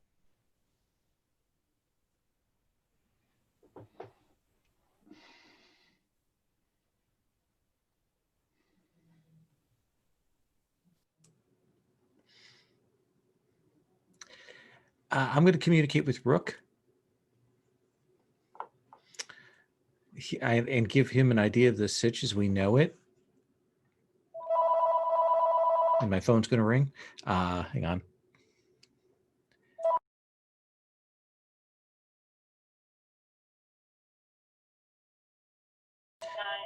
Take it. No, it's all political calls. So I have to screen them all right now, literally. That is another American thing that we just don't get. Oh my God, yeah. I just get calls and calls, polls and political statements and things like that, even though I'm on do not call lists. Yeah, there they go. Got a little bit and they realized it was an answering machine and hang up. So you probably don't have your local police calling you for money, do you? We get that. That's the Fraternal Order of Police calls us every year to try and get money, and they give you a little sticker that you can put in the back of your car. And if you get out a jail free card. Yeah, it's just a dumb. Anyway, welcome to America. I'm giving Rook the lowdown on the situation, and I say, I haven't seen Avery yet. But I got I assume a text from Avery that you're in the building, right? Avery's in the building, so is McFee. Should I move on the safe right now? Shall I wait until people clear out to go to the chapel? I'm just going to say, wait for your moment. Priority 1, the gem. Priority 2, the rest. Okay. Then I will send you, this is the number to call to activate the gas in the chapel. Yeah. And I'm going to, I think what I want to do is break into HQ quietly right now to get myself into some kind of secluded position in there. Okay. I think simply getting into the building is going to be difficulty 3. Okay. Is this coming in at ground floor? You're going up the side and in the, through the roof? What do we see? I think that The HQ is not the bunker. No. Or is it the bunker? Okay. The So- office is yeah. the Reverend's office is below ground in the main building, the one you're about to break into. Okay.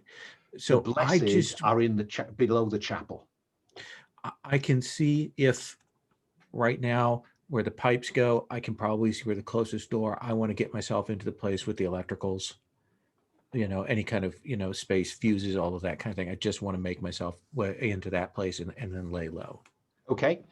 So that's burglary difficulty 3, I think. Okay. If this comes up equal numbers, I'm going to get worried. That is a +2. And I've raised my burglary up over the last couple of sessions to a +3. So there's a 5. That's success. So you are where you want to be in the building. Yeah. Yep. Laying low, waiting. Just waiting. Okay. Rook, from your kind of position in maybe some bushes or some undergrowth, observing both the accommodation block where the cafeteria is and the chapel, you will see people streaming out of the cafeteria very excitedly on their way to the chapel. Yeah, so you know that the chapel service is about to begin. What do we see you doing as the last person enters the chapel? Must be said, security don't go to chapel. Yes, yeah. What we see is Rook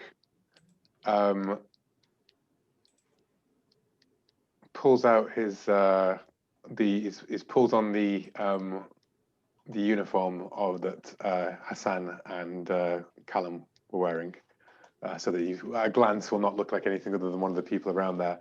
And he gets ready with that phone, and it's going to be hit that button when everybody's in there and they close the doors behind them. Wait for the gas to go off, and when things, the riot's supposed to happen around then, and then it's going to be in the chaos, run into the get up close in the middle of the chaos while the security guards are distracted with the riots and all of the things, and basically like storm the building, kind of like kick in the door, running through all the crowds of people, get out, find out what that basement is, and try and escape in the confusion afterwards. Okay, so that's the building, the chapel building, and it conveniently has no windows at all. So whatever Nessa has fed in there, if it works, it should be very effective. And I guess that a few moments after that, all hell is probably going to break loose. But meanwhile, security, Avery, they're asking you some questions about your supposed connection to the Church of Starry Wisdom. Yeah. And so I think this is about whether you can successfully deceive them, whether you can back up your apparent background story with some convincing chat. So I think that is deceive. They have been suspicious of you. So I think that I am going to spend one of my fate points to invoke the fact they are suspicious of you and increase the difficulty of deceiving them to 5. Yeah. When the going gets tough. Oh. Oh, okay.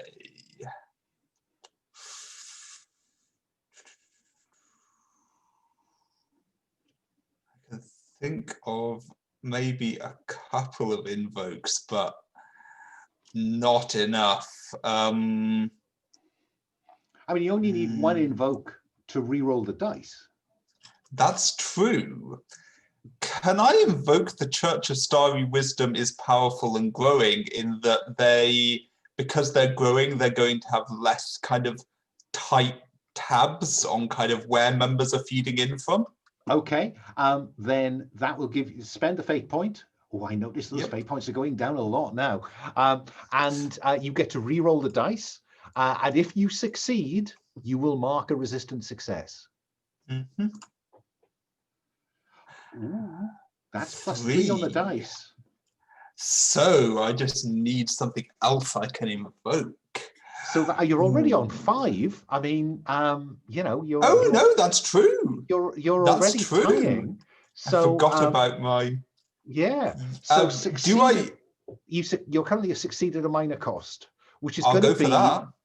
they are going to make some more phone calls. Yeah. Mhm. But that so far they are convinced by your bullshit.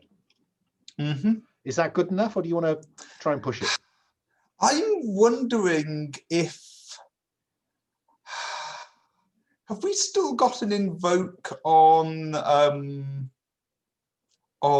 prepared from we have a plan from ages ago. We have. I'm struggling a little bit to see how you getting caught was part of the plan.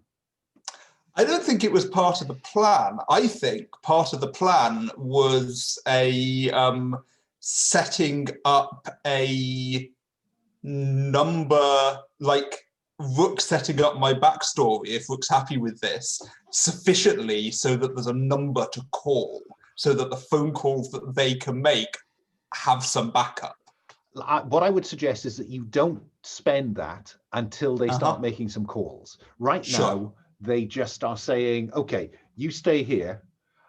We need to make some calls. And they leave you in the room and they go off to make some calls. McFee, they are already making some calls to check your backstory because Dave is nowhere near as crap at, you know, getting manure to the rose garden as you have been. So I think this is again deceive. Okay. And it's only if I fail that I can use looks the part, for instance. Sorry, what was that? Among the things we have, I've got 2 for looks the part. Oh, you have one of those left, I think. Didn't we burn one of those to get you to the aircon? So yeah, by all means, you have that to play with. Difficulty again is going to be 5. 5.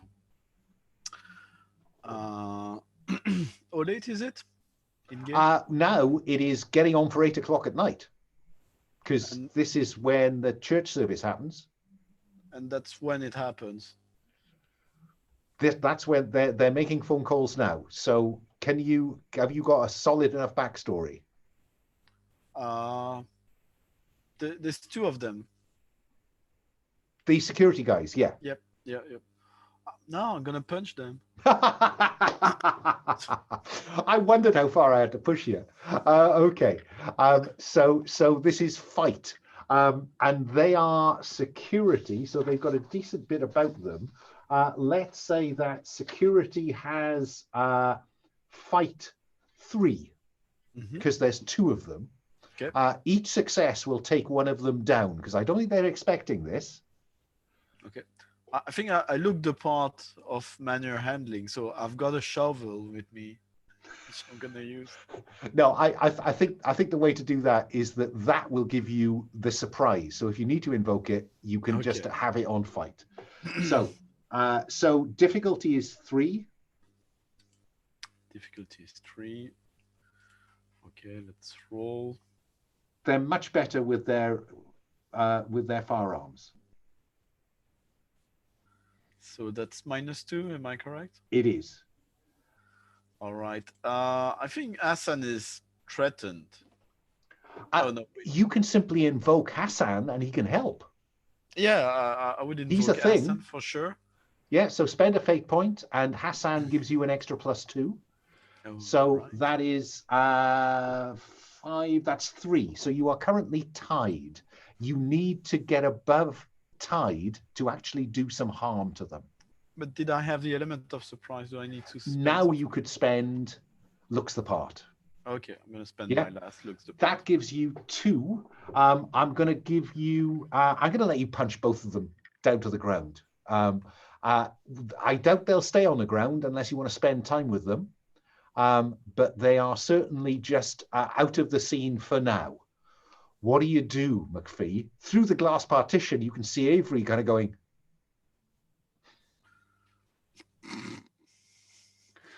I think so. I can picture that Avery is with guards himself. No, They the might guards have went to their- make some phone calls. They Oh, trusted they Avery left. enough to leave them there. Okay. I think I'm gonna search the guards for their weapons. Both you and Hasan have a pistol and a small compact assault rifle. Okay. Great. I'm gonna go. I'm gonna tell Hasan to free Avery, and I will keep the corridor safe with my machine gun. While he does. Okay. Avery, you see all this going on. What do you do with this information? Do I still have my phone with me, or did they take it away? No, because they were reasonably content with you. They've just gone to do some last minute checking. I'm being eyes and ears here. I am like looking through the partition as these guards are getting knocked out and updating Rook and Nessa. Fine. Nessa, you get that information. I'm going to make a break to get to where we know the safe is at. Fine. And so what I imagine, bear with me, Rook.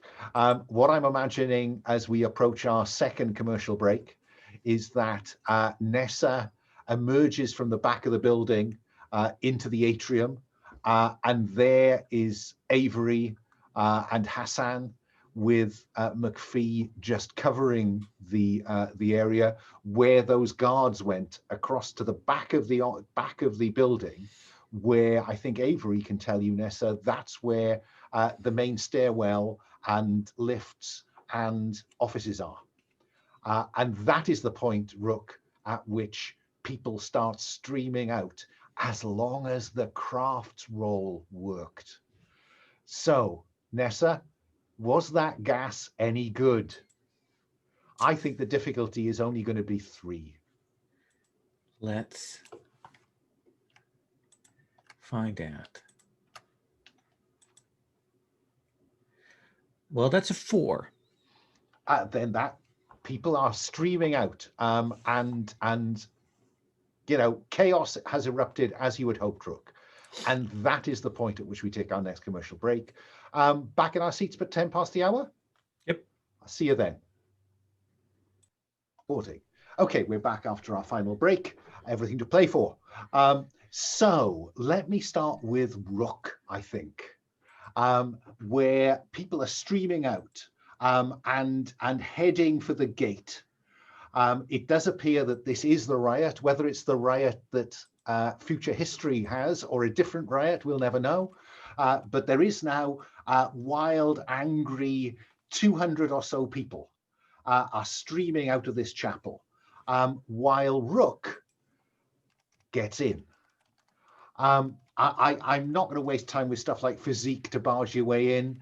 I'm going to assume you're in. Mm-hmm. Do you want to be inside when most of them are outside, or when very few of them are left inside? You tell me what we see. I think purely for the fact there's so many of them, most of them are outside, but it's still a good like 30, 40 people. You know what I mean? Like there's still a chunk of people all in chaos, maybe security guards and things. It's all, it's still chaos inside, but the chaos is spreading throughout the compound, kind of thing. You're muted. Okay. And so as people stream past you leaving, you've got your gas mask on, I guess. Oh yeah. I've got gas mask and like the coveralls that McFee was wearing that I had on as I sprinted over. Like I unzip like halfway and tie it around my waist just before and then pulling out the bag, just like the full-on assault gear kit. You know what I mean? Like barging through. In fact, you know what? And the thing is that a lot of this assault kit looks very much like what the guards are wearing. Ah, right. Okay. Because we did have in surveillance beforehand, You did. right? You did. So you burst into the back, and the last people are rushing out, wild-eyed. Maybe one of them pushes you against the wall to get past you, and then you're inside. And then it's kind of peculiarly quiet in this space. it's kind of orange red lit, ranks of pews, the stage with some kind of pulpit on it, but there's a large screen behind the pulpit, and on it is this man, the Reverend Leroy Anderson himself. And in whatever I can manage in terms of the kind of southern drawl that any reverend in a white linen suit ought to be able to turn out, he says, well, howdy, son. My master told me to expect you. What do you do with that, Rook? You're not the only one who gets... I think he just looks, and he's just looking for, he just sort of registers it and then looks for the cellar because he's just looking. He's ready for a trap and just looking. He is focused entirely on, this guy's not here, I can't kill him immediately. What the hell can he do but talk to me? Just so you know, I just spent a fake point to invoke Nyarlathotep is concerned about us. Yeah. I guess then, the fact that that's the case is probably that this is going to be a trap, right, of some kind, and I am ready. I am ready and waiting with ready, willing, and able. Okay. So you begin to go around the back of the stage, the pulpit, looking for some way. Yeah, it's that tracking shot, over the camera, like clearing, and then like you can see like gunfire. Guy runs in, like stickers over, bleeding out and stuff. It's chaos, but very tight and focused. Okay. Nessa, you have got the band back together, and Avery has directed you away from the atrium. McFee, what do you do when the guard, the security guy who'd the two security guys who'd gone to make some phone calls, come back looking angry and arguing with one another when they emerge into the atrium? What do you do? So if I would have been around the corner from a door, and as soon as they passed through, I knocked them with my automatic rifle. Fine. So fight, not shoot. I think you have surprise going for you. I'm not going to waste your time with a roll on that. I think McFee has got plenty of fight. So you take them down and presumably put them in the locked room with the other two guards that you've incapacitated. Yeah, and then follow Nessa, Hasan, and Avery where they've headed. Yeah? Yep. To, a lift. And the lift says, upper floor, ground floor, basement. Then I am, because I know there's going to be some kind of security thing, I'm just going to go ahead and pull the panel to go and take us down to the basement. Fine. I think that's probably. And I'll throw McFee my backpack, which has like whatever other equipment, like silencers, grenades, all the other junk, just for him to hang on to. That kind of Jason Bourne, Cthulhu investigator would carry. Okay, craft. I don't think this is difficult. I think difficulty is 2. Okay. To the point where I'm almost inclined to say it just happens. Well, let's roll and see. Well, I rolled the same, so I went from a 5-5 to a 6-6, so it's still a 0, so that's a 4, so yes. Okay. And down to the basement, I think. And when the doors open, I'm also like to the side in case when they open, there's like people they're going to shoot at us, and so.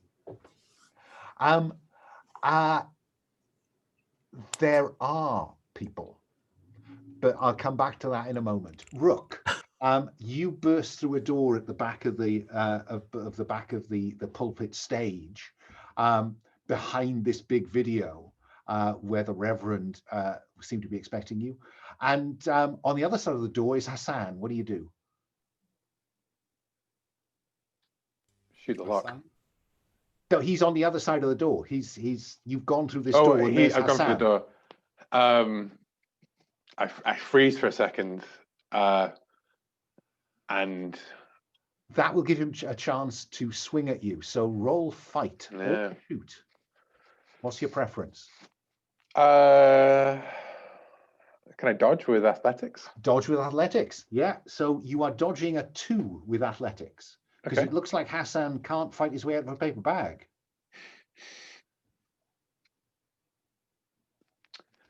That is a, what have I got in athletics? A 3, so that's a -2. So it would be a, what, I have to get 2 to. You have to get 2 to tie. Yeah. Yeah, and then I will invoke CIA operative to.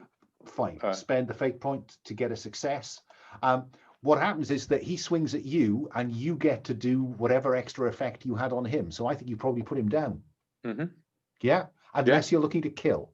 No, I'm looking to just knock him out. You know, like I think I just duck underneath the thing and then bang with the back of the gun. Yeah. And, yeah. And there's a spiral stair going down. Yeah, and I'm like, for a second, just contemplate just slotting him. You know, like, and then I flick on the underslung flashlight and head down the steps. Do you mention this to anyone else? I think I do. I say Hasan in chapel, compromised. What is the reaction, Avery? Because I think McFee is just following up. What is the reaction, Avery, when you look at the person next to you who's Hasan and Rook is telling you Hasan is in the chapel? I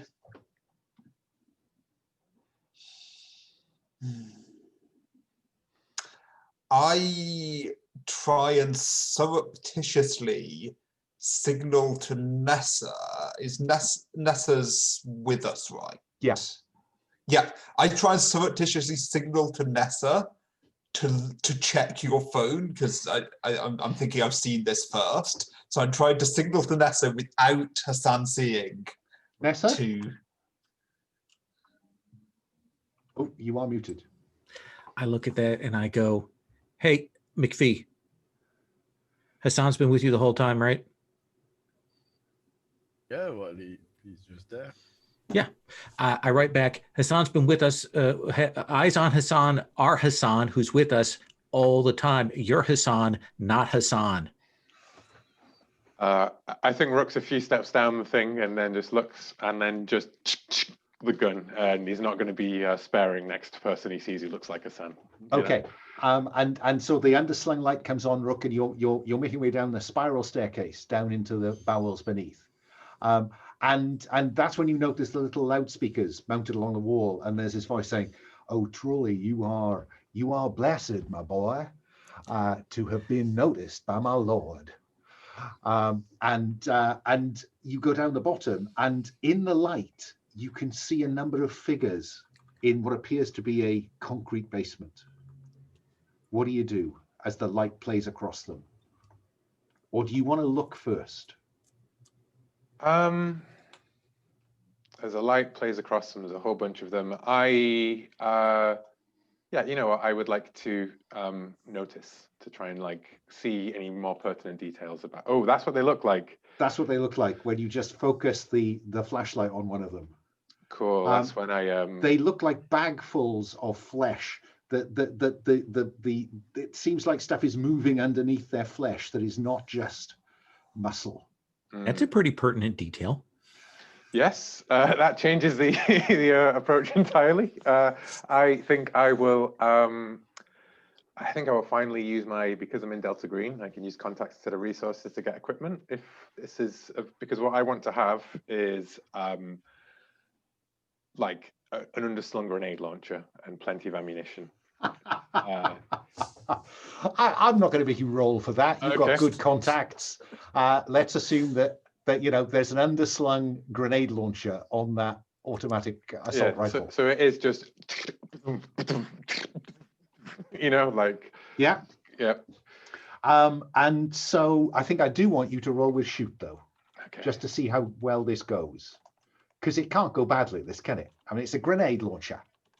Yeah. Well, I get a +5 on shoot. I'm at a -1 on the dice. So that's a +4 on shoot. I assume that these are the unnatural. They are, and they are shambling. So your difficulty is their athletics of 1. Oh, okay. Well, then I get a total of 6 on the die. Oh, 6 flat, basically. No modifiers. Okay. So that is success with style. You do 5.6 points of harm across this lot. That will take 2 of them out. Yeah. Yeah. How many are left? There are half a dozen. But before you fire the second round, I think it might be fair to show you another picture. Because as one of them explodes, you notice this.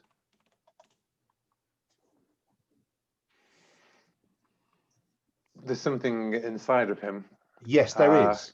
Yeah. And the one that you blew apart now looks like that.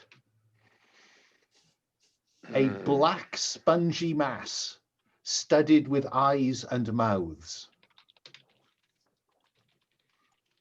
So when I kill it, when I blow one apart, something comes out of it, basically. Yes. Yeah. Okay. Rook is backing away, and he reaches down into like his deep pockets here, and he pulls out the incendiary rounds. Phosphorus grenades. Yeah. So Lock whenever and load. Lock and load. Lock and load. Okay. Yeah, if I had like electricity grenades, but I think we're not playing that game. Meanwhile, Nessa, Avery has you've gone down in this lift, and there are figures outside. There are 6 of them, and they all look like Hasan. What do you do, Nessa?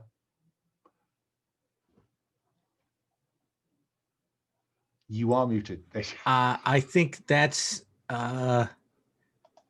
when I say, Hasan, stay behind McFee, and I will, pull out the like MacGyver out my nail gun from my pack and say, "What's the phrase? Is it light him up, shoot him? What's the phrase?" And start shooting these Hasan-esque people. And they rush towards you. So let's see if you can take 1 or 2 of them down, Nessa, before they get to you. Then I'll ask Avery what they're doing. And then McFee, you can come last, because I think you're behind with Hasan, given... +2. So it's still +2. Athletics, sorry, yeah, I think it's just 1 or 2. Yeah, let's make it 2. They are moving quickly. Yeah.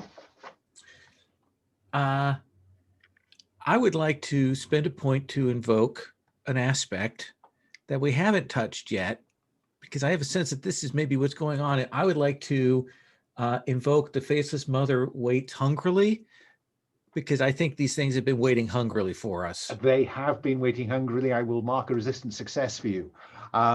Yeah, the faceless or many-faced, conceivably, are waiting for you. So my total will be a 4. 4. I think you take 4 of them down, leaving maybe another 4.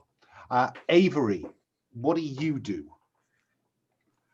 So I think the first thing that I do is I desperately try and think of some way to mark Hasan, the real Hasan, so we know not to shoot the real Hasan. Okay, I think I think that is create an advantage with notice. And I think maybe fictionally the way that looks is I snap open a pen that I just have in my pocket and kind of like hand it to Hasan to smear over himself.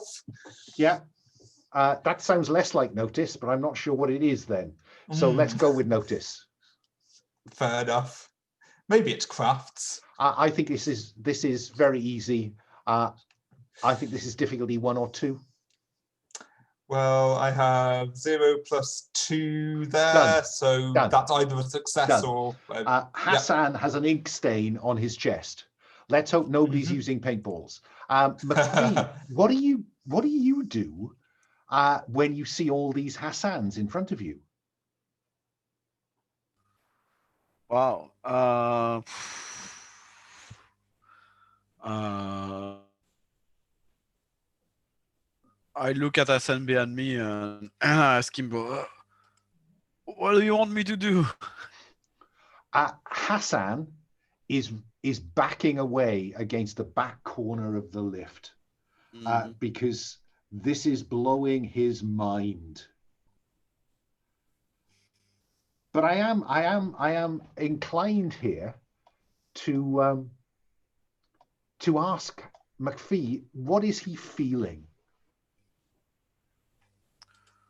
I think he's completely confused by the situation. Okay, that's all I need to know. So he is confused at the moment. I'll come back to you to find out when he stops being confused. Rook, phosphorus grenades, yeah? Phosphorus grenades, incendiary, like tracer rounds. I think the Delta Green motto is when in doubt, kill it with fire. Okay. I think this is kind of like a fighting retreat, because I agree with space. Do I get a boost, by the way, of success with style? You do. Yeah, so I think that's it, is that I cleared space, like I blew them apart. I've got, like, I'm backing up and shooting as I go, kind of thing. Fine. So is your objective to get out of here? It is not to get out of there. It is to maintain some distance while shooting them and see if shooting them works, and then it's get out of here. You know what I mean? Like, I don't know whether fire might work, but so far I'm like, all I've done is buy space. Okay. I will sacrifice space for the knowledge of knowing whether I could kill them. Fine. So I'm going to allow you to leave, not knowing whether you've destroyed them or not. But there is a fire raging down in the basement. Oh, is there nothing I can do to turn it into a roll to find out whether or not I've been able to kill them? Sorry. Okay. Yeah, if you did well enough, you could spend on a boost to do that. Yeah, fine. Yeah. Roll to shoot. Difficulty is 3, because these masses, and there are 2 of them, are just constantly changing shape. Well, that is a +5 on the dice. Wow. And then a +5 +7, so a 13. So another success with style. So that's 13. So what it actually says is, when you attack something, succeed with style, treat as succeed, but any effort can be traded for boosts rather than stress. So for each point of stress, so what is that? You have like 9 points of stress, something like that? Some enormous number. Yeah. So one of those is converted to a boost, which says they are really difficult to kill, because you just did a full 3, almost 9 points of stress on this thing, and it's still moving, and there are 2 of them. Yeah. Which is the point. I think, like, the whole thing erupts in fire and things, and it comes out like the thing, like hissing and stuff, but it's still coming, and the other one's coming out, and I can see more of them. And I think this is the point that he backs up the corridor, gun on empty, and then just tosses a grenade over his shoulder and runs away. Like, yeah. No, that works. Yeah. And therefore, we are down to maybe 3 or 4 more of these Hasans, Nessa. Avery is busy at the moment. McFee is in shock. I think that I actually want to try and break McFee out of this. Okay. Because what do we see you doing? I need them to be with it, because I'm still worried about Avery. So I think I am, reaching out and essentially saying, "Come on! I need you to take some of these things out. They're not Hasan. Help me." That sounds like provoke against McFee's will. Okay. What is McFee's will? 4. Don't you just love it when a player in a Cthulhu game says, "I need a lot of will"? I like it. Okay, so that's +1. So -2. +1 is a -1. There's no way. I'm going to spend a fate point and invoke his aspect to help me. Go His on. relationship aspect to reroll. Go for it. And if that doesn't go well, then we'll take the hit on that. Ah, Different numbers, same result. Yeah, I'm not getting through. okay. So Avery, you have marked Hasan. Nessa is kind of shaking McFee, trying to get him to snap out of it. What are you going to do, Avery? Because they're about to reach you. I think this is when I give in to my dark side and get a +4 to use fight to attack when I give myself to the gods and mark corruption. Mark corruption, and I will mark a success for the old gods. As Avery goes elder thing. +4. Difficulty is 2. So oh my god! Is a -5. Okay, so what is my fight is +1, so that gets me. That gets you all the way to -4. Against a difficulty that is failure by 6. No, I get a +4 to use fight, so I have 5 on fight, so I get 0 at the moment against the difficulty of 2. Fine. You mark 2 physical stress as you go down under a pile of Hasans. McFee, the cost of your shock has been paid by occupying Nessa unsuccessfully. What do you choose to do? As Hasans pummel Avery to the ground.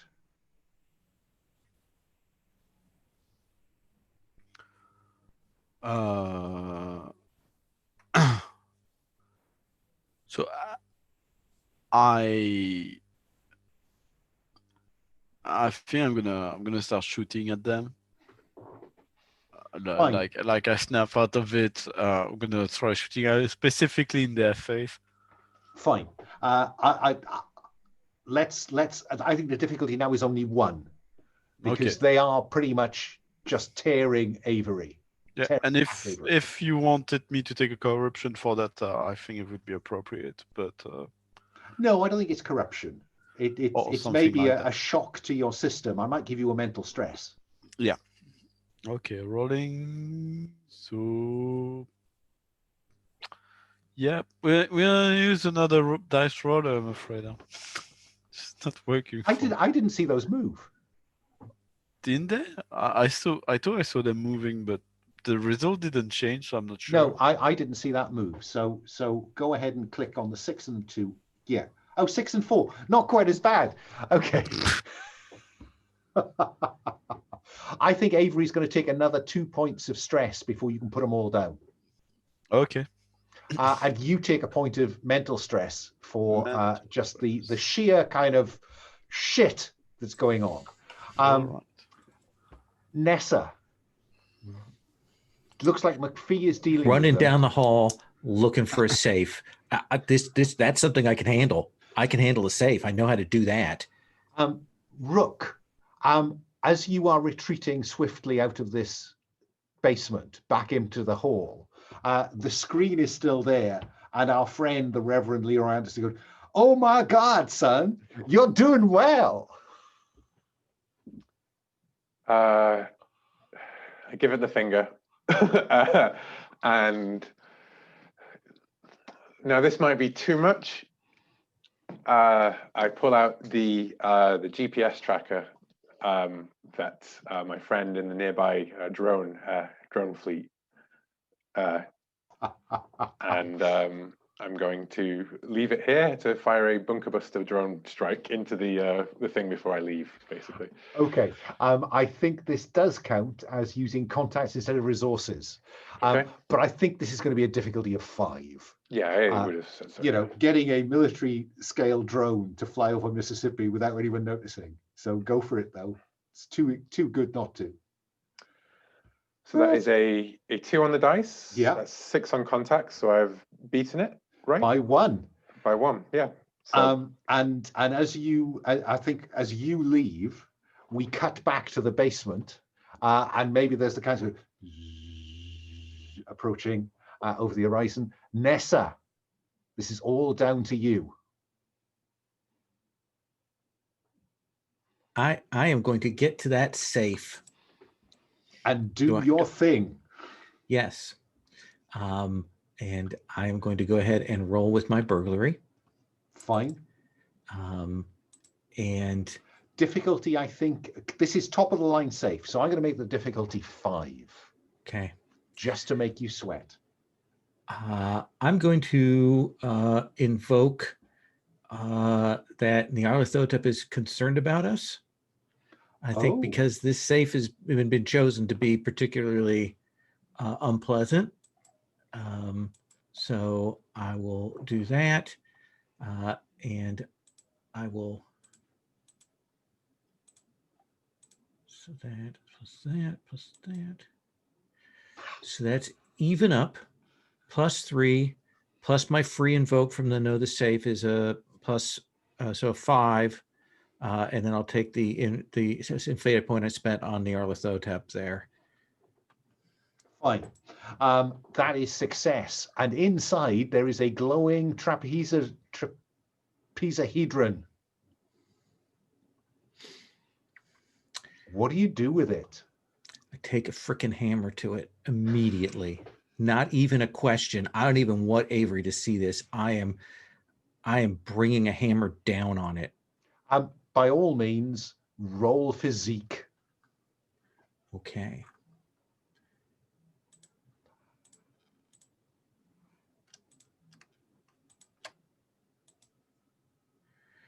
I will spend my last fate point based on my relationship. Okay. To keep it out of Avery's hands. Yes, which will give me a 3.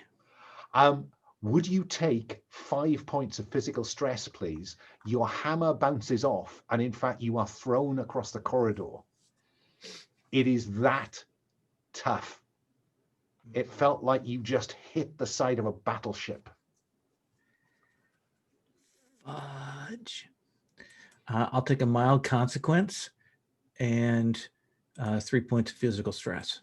Fine. So I think you are, just jarred shoulder, strained, take your pick.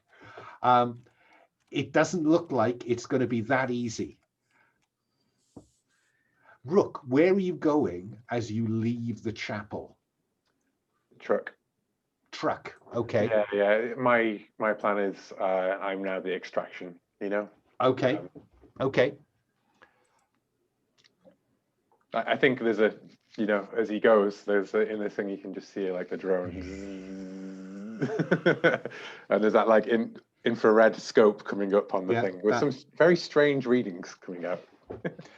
And I think, so let's just see what Nessa's going to do. Avery, McFee has got you out from under the Hasans. What do? The safe at the end of this marble corridor is open, and inside is a large trapezohedron, which glows with an inner fire.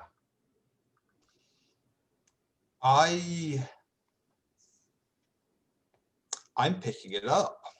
I say, don't, and I point the gun at you. Don't touch that. McFee, you see this happening. What do you do? I stand between Nessa and Hasan. Well, Nessa's not aiming the gun at Hasan, and Hasan, frankly, does not want to leave the lift. So are you going to leave these two to get on with it? Yeah, sure. Is the centropizidron destroyed now? No. That's the point. Avery's going for it, and I say, McFee can pick it up, but do not touch that, Avery, or I will pull this trigger. Okay, I grab the item, And I throw it very strong against the wall to break it. It's not going to break. We've got to take it with us. It bounces. I still do it because I prefer physical solutions. Look, Yeah. we're going to have to drop it in the freaking ocean. I want to investigate it quickly. See. I don't think you've got time to investigate, okay. given the tension. So All right. you can. What I can tell you now is that as you know, you just throw it against this marble wall, it just bounces straight back at you. It cracks the marble. That's how forcefully you threw it against it. Okay, I pick it up and I run towards Hasan in the lift. Fine. When you get in the lift, Hasan presses the up button. Nessa, what do you do as you have a face-off with Avery as the lift doors are closing? I wait until the lift doors close and then I put my gun down. McFee, the lift is going up. Just you. Well, and Hasan I actually want to see what Avery's reaction is. Oh, sorry. First. Yeah, I haven't that's really. Because yeah, I've rushed you on, Avery. I think I say between clenched teeth, how are we going to find out how to destroy it if you won't let me examine it? You're not examining it here. In a controlled space with Agent Rook, with all the safeguards in place, yes, but not here in the middle of a place that is bleeding just madness. You got to give me that. You have to see what I'm saying. I think I'm grudgingly conceding wordlessly that you have a point. I'm kind of, I'm turning. Okay, nice. Hasan and McFee, you've made it up to the atrium level. What's the plan? I want to run towards where the truck was parked. Fine. And you know, there's still chaos going on in the compound. People, you know, some people have not got the sense to try and head for the gates. They're kind of shaking the chain link. There's chaos going on out there. But there you can see, as you come out of the headquarters building, I'm thinking Rook flicks the headlights on. I think Rook plows down a security guard who was like, "You," and then it just goes for him. Like, okay. And get into the truck. I think Hasan gets into the truck. I hand him the artifact, and he sits next to Rook. I'm gonna plunge my arms into the manure, and I'd like to pull out of that a flamethrower because I believe we had well-hidden equipment. Well-hidden equipment. Spend a fate point to invoke well-hidden equipment. So you have a flamethrower. And I head back towards Nessa and Avery. Oh, right, going back inside. Shit. With a flamethrower. Literally, yeah. Okay. Rook just looks at Hasan and goes like, "Where the fuck is he going?" And then shoots somebody out of the window. Like, Avery and Nessa. I sense a kind of this bizarre scene where there's this strange tension in the lift while the music is playing. And then the door opens and you see McFee running across the atrium with a flamethrower. Whoa! It's us! It's us! I think I dive to the ground. Come on out now. It's time for Mississippi fried chicken. Spicy. I run for the truck.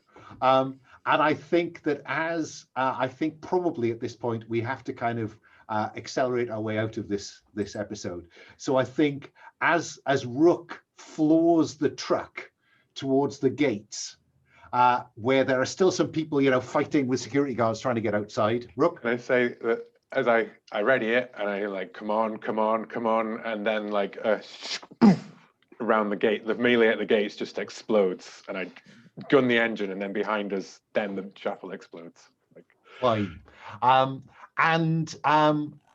We will see, I think. Yeah, there's see. Covering literal fire from McFee.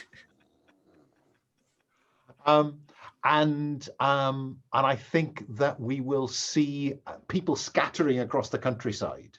But one of them is about to be run over. He turns towards you. It's Giancarlo, our surviving cultist, and he throws himself to one side.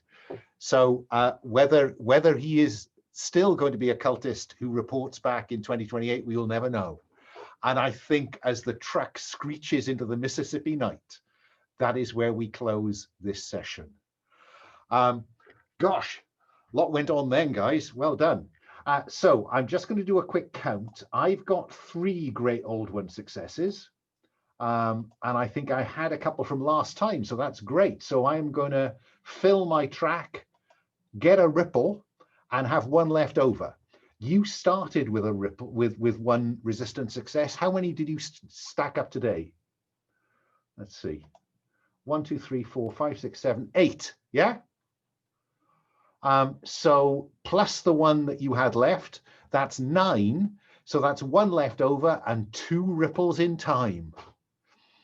So where, let's see, where I have to ask McFee where he wants to apply a ripple in time. So I can choose any of the events and any between person, place, thing, and foe, or just Yes. the 3rd one? Well, I mean, what we decided, what so far has happened is the ripples have been focused on the final event, the rise of Nyarlathotep itself. So the question, you can spend 1 there, you can turn some of the blank dice into plus dice, or you can turn a negative into a blank, or you can go to our 4th event, the Faceless Mother who is waiting hungrily. I'd like to change the foe to a plus. So instead of shoggoths, faceless, elder things, and who knows what else, that is going to be not as bad. Yeah, because we know what else. Yeah, we know shoggoths are in play now. So maybe it is there are no shoggoths. Yeah, because they are indestructible. They're almost impossible to put down. Okay. So faceless and elder things will be the what Nyarlathotep leads out of Egypt. And I can't, who got to allocate last time? I'm trying to remember. I should be making a note of this. So Rook did one. I got to pick.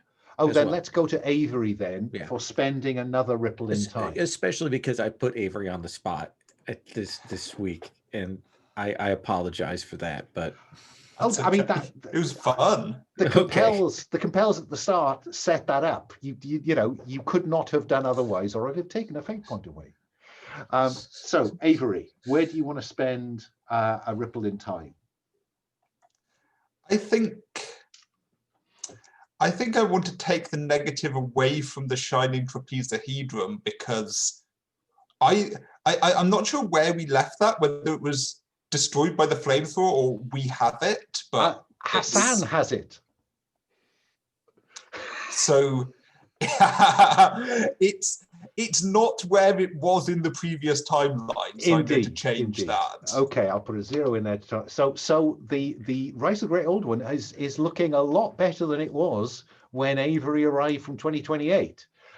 In terms of today, I think the Church of Starry Wisdom is powerful and growing. I think the Church of Starry Wisdom is in decline, because it seems to me that what you have done is just blown up HQ. Oh yeah, and there's like full kind of, you know, national news story about like a cult explosion. Burnout.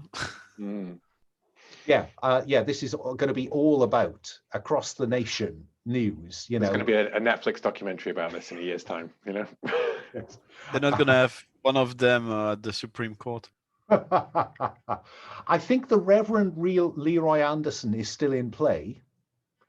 I think that a little compound becomes a burned out compound. Yeah. Yep. Okay. And I think that's okay. I think that that deals with those ripples, but I have one to spend. And I am going to spend it on our next event, the Faceless Mother. I am going, currently we have a minus dice on the person, a minus dice on the foe. I am going to turn the neutral dice on the thing into a minus dice. So the arcane ritual is going to be a little tougher than it otherwise would have been. Does that seem like a reasonable way to play that?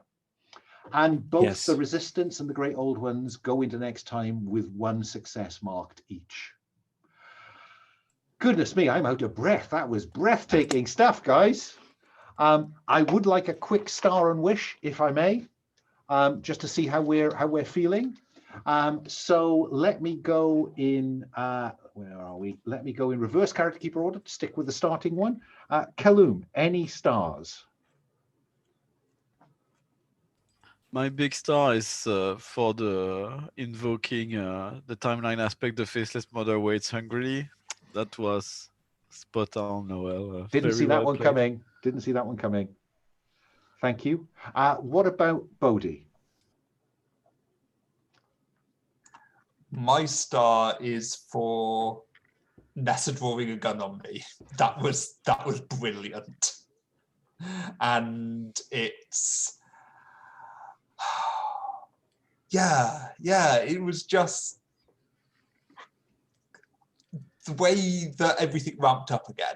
I really like the way that things ramp up and everyone dives into that in these sessions. Yeah, I mean, I can I just add to that the fact that you are so willing to run at the plot. So thank you for that. Run at the challenges, shall I say? It makes it much easier to get this done in a fairly time limited way. Will, any stars? All of the compels that you did on us. I like the one that this had like a timeline that we could exploit, even if we didn't use the aspect as a invoke, like it informed all of our stuff. I liked being able to exploit that. I loved encountering the unnatural and finding out how bloody tough it is. Like incredibly hard to kill. I don't understand how I'm going to possibly do it. Nessa's paranoia, McFee's manure plan, and Quinn, the least possible secret agent in the world. Yeah, I mean, I was gobsmacked because in the chat before we played, we'd almost set Kaloum up with a stunt to do that really well. But Avery just got there faster. So, what can I tell you? Finally, Lowell, any stars?